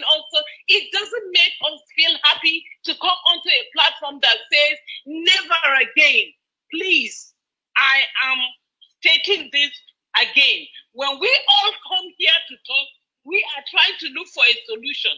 And everyone should come to look for a solution for a never again. But not to come here and start threatening everyone. Nobody loves the Igbos. Nobody likes this. Nobody wants them. So they are going to go. If you go, what's going to happen? Will heaven fall down? Nothing will happen if you go. I thought we were here to find out how we will move on. Thank you very much. Thank you. I don't know if I can come in very briefly now. Go ahead, Dele. Go ahead. I think a platform such as this is not just about agreeing, it's about disagreeing to agree. So that's there are why people, madam, don't worry. I believe this has been a very, very good conversation, because if we all come and we all say all the nice things to ourselves and go away, then we haven't achieved anything. So don't worry. Yes, there is everybody would have their say, have their way. So there is nothing to worry about, madam. Thank you so much for your response. You are now as angry as everyone else. So it's the same thing at the end of the day. I think okay, you can. Yeah, I think you know, it's quite funny. It's the question I posed before. She somehow answered the question. She's kind of told us now, which some of my friends from the Middle Belt have been telling me. But she said it. She's from the Middle Belt. I have a question. Hold on. So she said let's take Alaji Tango Yakasai, please. Okay. So Alaji is back. Yeah. Alaji, you can please make your summary. Thank you. Can you hear me? I have a question. Can you hear me? Yes, Alaji, we can hear you. Thank you very much. Can I talk? Go ahead, please, sir. Please go on, sir. Yes. Well, I would like to start by thanking the organizers of this conference. It is a well thought out event, idea, and I'm glad that they are able to bring everybody together from every part of the country. It is not wrong for everybody to say what is in his mind. I've been listening to people who wanted to get out of Nigeria for a long time. I've never been a believer in the destruction of Nigeria. I started fighting for one Nigeria way back as 1953.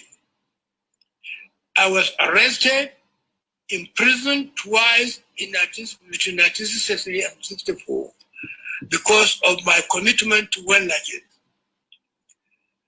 I've never had anybody who's talking of getting out of Nigeria, including Nnamdi Kanu, making a proposal for an alternative. There is no Nigeria for everybody, or even for himself. But this is a country where we are operating a democracy. Everybody should be free to say whatever he is. This is a democracy in which the views of the majority always prevail. But the minorities have the right to say whatever they want to say. I think on your behalf, I will thank everybody who honored this invitation. And I will appeal that to Nigeria, that whenever a meeting like this is invited or is organized, when you are invited, please make time to attend and also make time to contribute, because it is our collective contribution that will make the aggregate of the idea that we want to sell to the country. It is a beautiful thing, and I pray that it will not be long before we'll get another invitation together again and discuss Nigeria. But I would like to say something. When people are angry, that's why in Islam, you are not allowed to sack your wife when you are angry. When you are angry, you dismiss your wife. That dismissal is invalid, because anybody who speaks out of anger is not in control of himself. Let us speak as mature people. There will be various ideas. I'm glad that this country, I know I'm a northerner, but we are the most unlucky people in this country. Most people blame us for any of their problems in this country. But we are the poorest in the country. I was reading recently the number of millionaires in Nigeria, billionaires, not millionaires, in Nigeria. Out of 10, 8 were from the south. Only 2 are from the north. Aliko Dangote and Abdusalam Isiaq Rabiu. But we held power more than any ethnic group in terms of time. We didn't, the fact that we held power longer than anybody, and yet we became the poorest, shows that we are not. So I thank you very much for the opportunity, and I congratulate everybody for this wonderful event. Thank you very much. Thank you very much. Thank you, sir. Thank you. Dele, I think we are rounding up now, and quickly, if we can take one more person before we bring in Ngozi Odumoko to give us a closing remark. Ngozi Odumoko, for those who do not know, is the brain behind this, or rather, the head of Nzuko Omona. Please, Zamila Zana Mohammed, if you could unmute yourself. Yes, we should take that. Please, after you, then Ngozi would. Yes. You're breaking, Mazi. Can you mention the name again so that he or she can hear and take a question? It's Zamila Zana Mohammed. I've just asked he or she to unmute, please. It's me.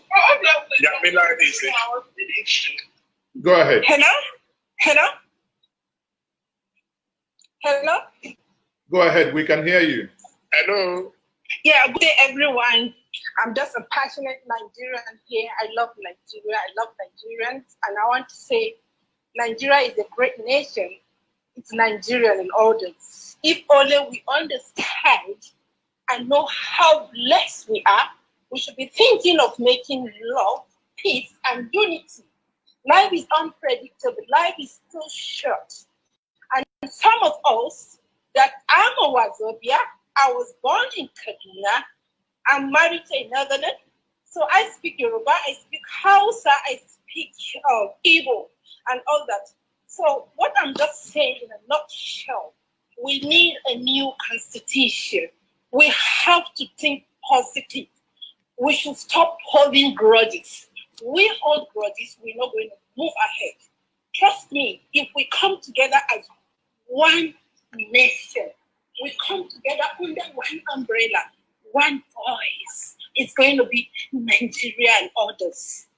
Please, Mazi, if you can hear me, sweetheart, I think we come together as one, no Biafra. We should just think peace. So I just urge us to just, move ahead by maybe a new constitution, and it has to be implemented. It has to be, we have to follow the constitution. Like I live here in UK. What makes here work because of the law is a country that follows the law. They are not better off than Nigeria. So my heart bleeds. I've traveled, and when I see what happens, and I just feel, oh God, open the eyes of those people blind. So importantly, I want us to leave this forum. Let's think and what is going to be the next step. Nigerians, you are great, you are intelligent, you are lovely. Nothing is one blood, one Nigeria. Thank you. Thank you very much. On that note, we will have the last person to have the last word for today. We have Ngozi Odumoko. Ngozi, please, over to you. Hello, can you all hear me? Can you hear me, Mazi? Please let me know if Yes, we can hear you, Ngozi. Yeah, we can hear you. Okay, thank you very much. First, I want to start by thanking Nzuko Umunna. Nzuko Umunna is an Igbo think tank group that that parades itself as a bridge builder that believes in building bridges. We organized and championed handshake across the Niger that brought about the shared values and relationship between the Igbos and Yoruba. We also organized handshake across Nigeria that also brought together the northern Nigeria and the southern Nigeria to engage. And now, Aozukumuna started this project of Never Again, which its first project was done in 2020, 50 years after the Civil War. And we had champions, leaders from across Nigeria coming to engage, including Professor Wole Soyinka, and leaders up north, Senator Shehu Sani, and Alhaji Ahmed Judah, and the Bayo Adebanjo, and also great leaders from South, Chief Edwin Clark, and the Middle Belt, Dr. Mogu Beatrice, and all of them. Now, this brought us to 51 years. The idea for Nzukumuna is to institutionalize this project. And we thank God for the capacity of Ovation International, the CEO, Chief Dele Momodu, who is a great influential champion as it regards to social media and every kind of media outfit in Nigeria. And also Mazi is okay, the CEO of Janjaweed. Dear Nigerians, dear Onyigo, dear Amon Yoruba, dear our people in the north, the Fulani, the Hausas, the Birons, the Idomas, the Igalas, the Ijos, the Shekiris. We think that there cannot be any meaningful progress without engagement. We are happy that on this platform today, people are venting, people are saying it as is. Sometimes it is good to allow people to say things the way they want to say them. It is in that healing comes. Many people were not born before the Civil War or did not see it, especially the post-EndSARS children. Those who participated in the EndSARS did not see the Civil War. And in that sense, people are asking that what happened in the Civil War, do we want it to happen again? And if it must not happen again, how do we make a new arrangement? And I must thank so much when we reached out to Alhaji Tanko Yakasai, who accepted to make it to this project, Dr. Hakim Baba Ahmed, Senator Shehu Sani, Alhaji Ahmed Judah, Her Excellency Charity Shekari, Professor Ladi Hamalai, Professor Patu Tomi, Pa Ayo Adebanjo, His Excellency President Olusegun Obasanjo, ex-president, also all the great leaders, those I may not have remembered to mention. Moving forward, this is the action plan. The committee planning this being chaired by Professor Patu Tomi believe that we must continue to have this strategic engagement. Post this, what we're going to do, behind the scene, we've agreed that there will be a come-together, a committee of all these champions across the land for us to sustain this conversation. It is good for people to talk. Let us display our anger. It is in that display that there is healing. The idea for Nzukumuna Never Again is that we don't want no more war. The Igbos are peace-loving people. The Yorubas are peace-loving people. The Middle Belt, the Northerners, we all want, we share something in common, our humanity. We want to thank also our brother Mazi, Nnamdi Kanu, who also made this to this platform and say things the way he sees them. In all of this, there is need for a roundtable conversation. There is no harm in Mazi Nnamdi Kanu sitting on the table, President Buhari sitting, governor sitting, leaders sitting of ethnic nationalities, the leader of the Igbo Nation, the president sitting, and we all converse and say, how do we move forward? Let there be healing. Let there be peace. Let there be no more war. Even if people want to talk about, if you believe in restructuring, whatever you believe in, regional government, let us have a conversation. There is no need for any war. There is no need for any fight. God created us as one. First, we are humans before we became Christians, Muslim, Yoruba, Ijo, Idoma. We are all humans first. So please let us celebrate our humanity. Let us appreciate the fact that we must be alive to become an independent nation or a collective nation. However, there is need to have this conversation. We cannot run away from the conversation. Let us have it and have it in a peaceful and lawful environment. God bless you all. We love you all. Let there be peace in the land. Thank you and God bless you.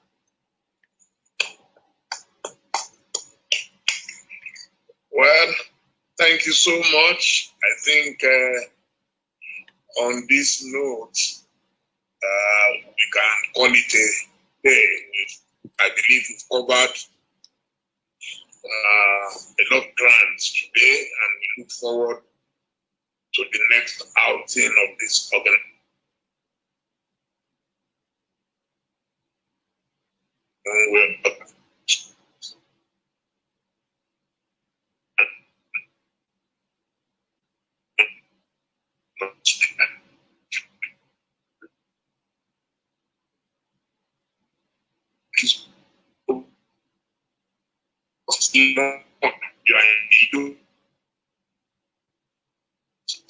Nice, thank you so much. And then to JJ Media and their crew for Ovation Television.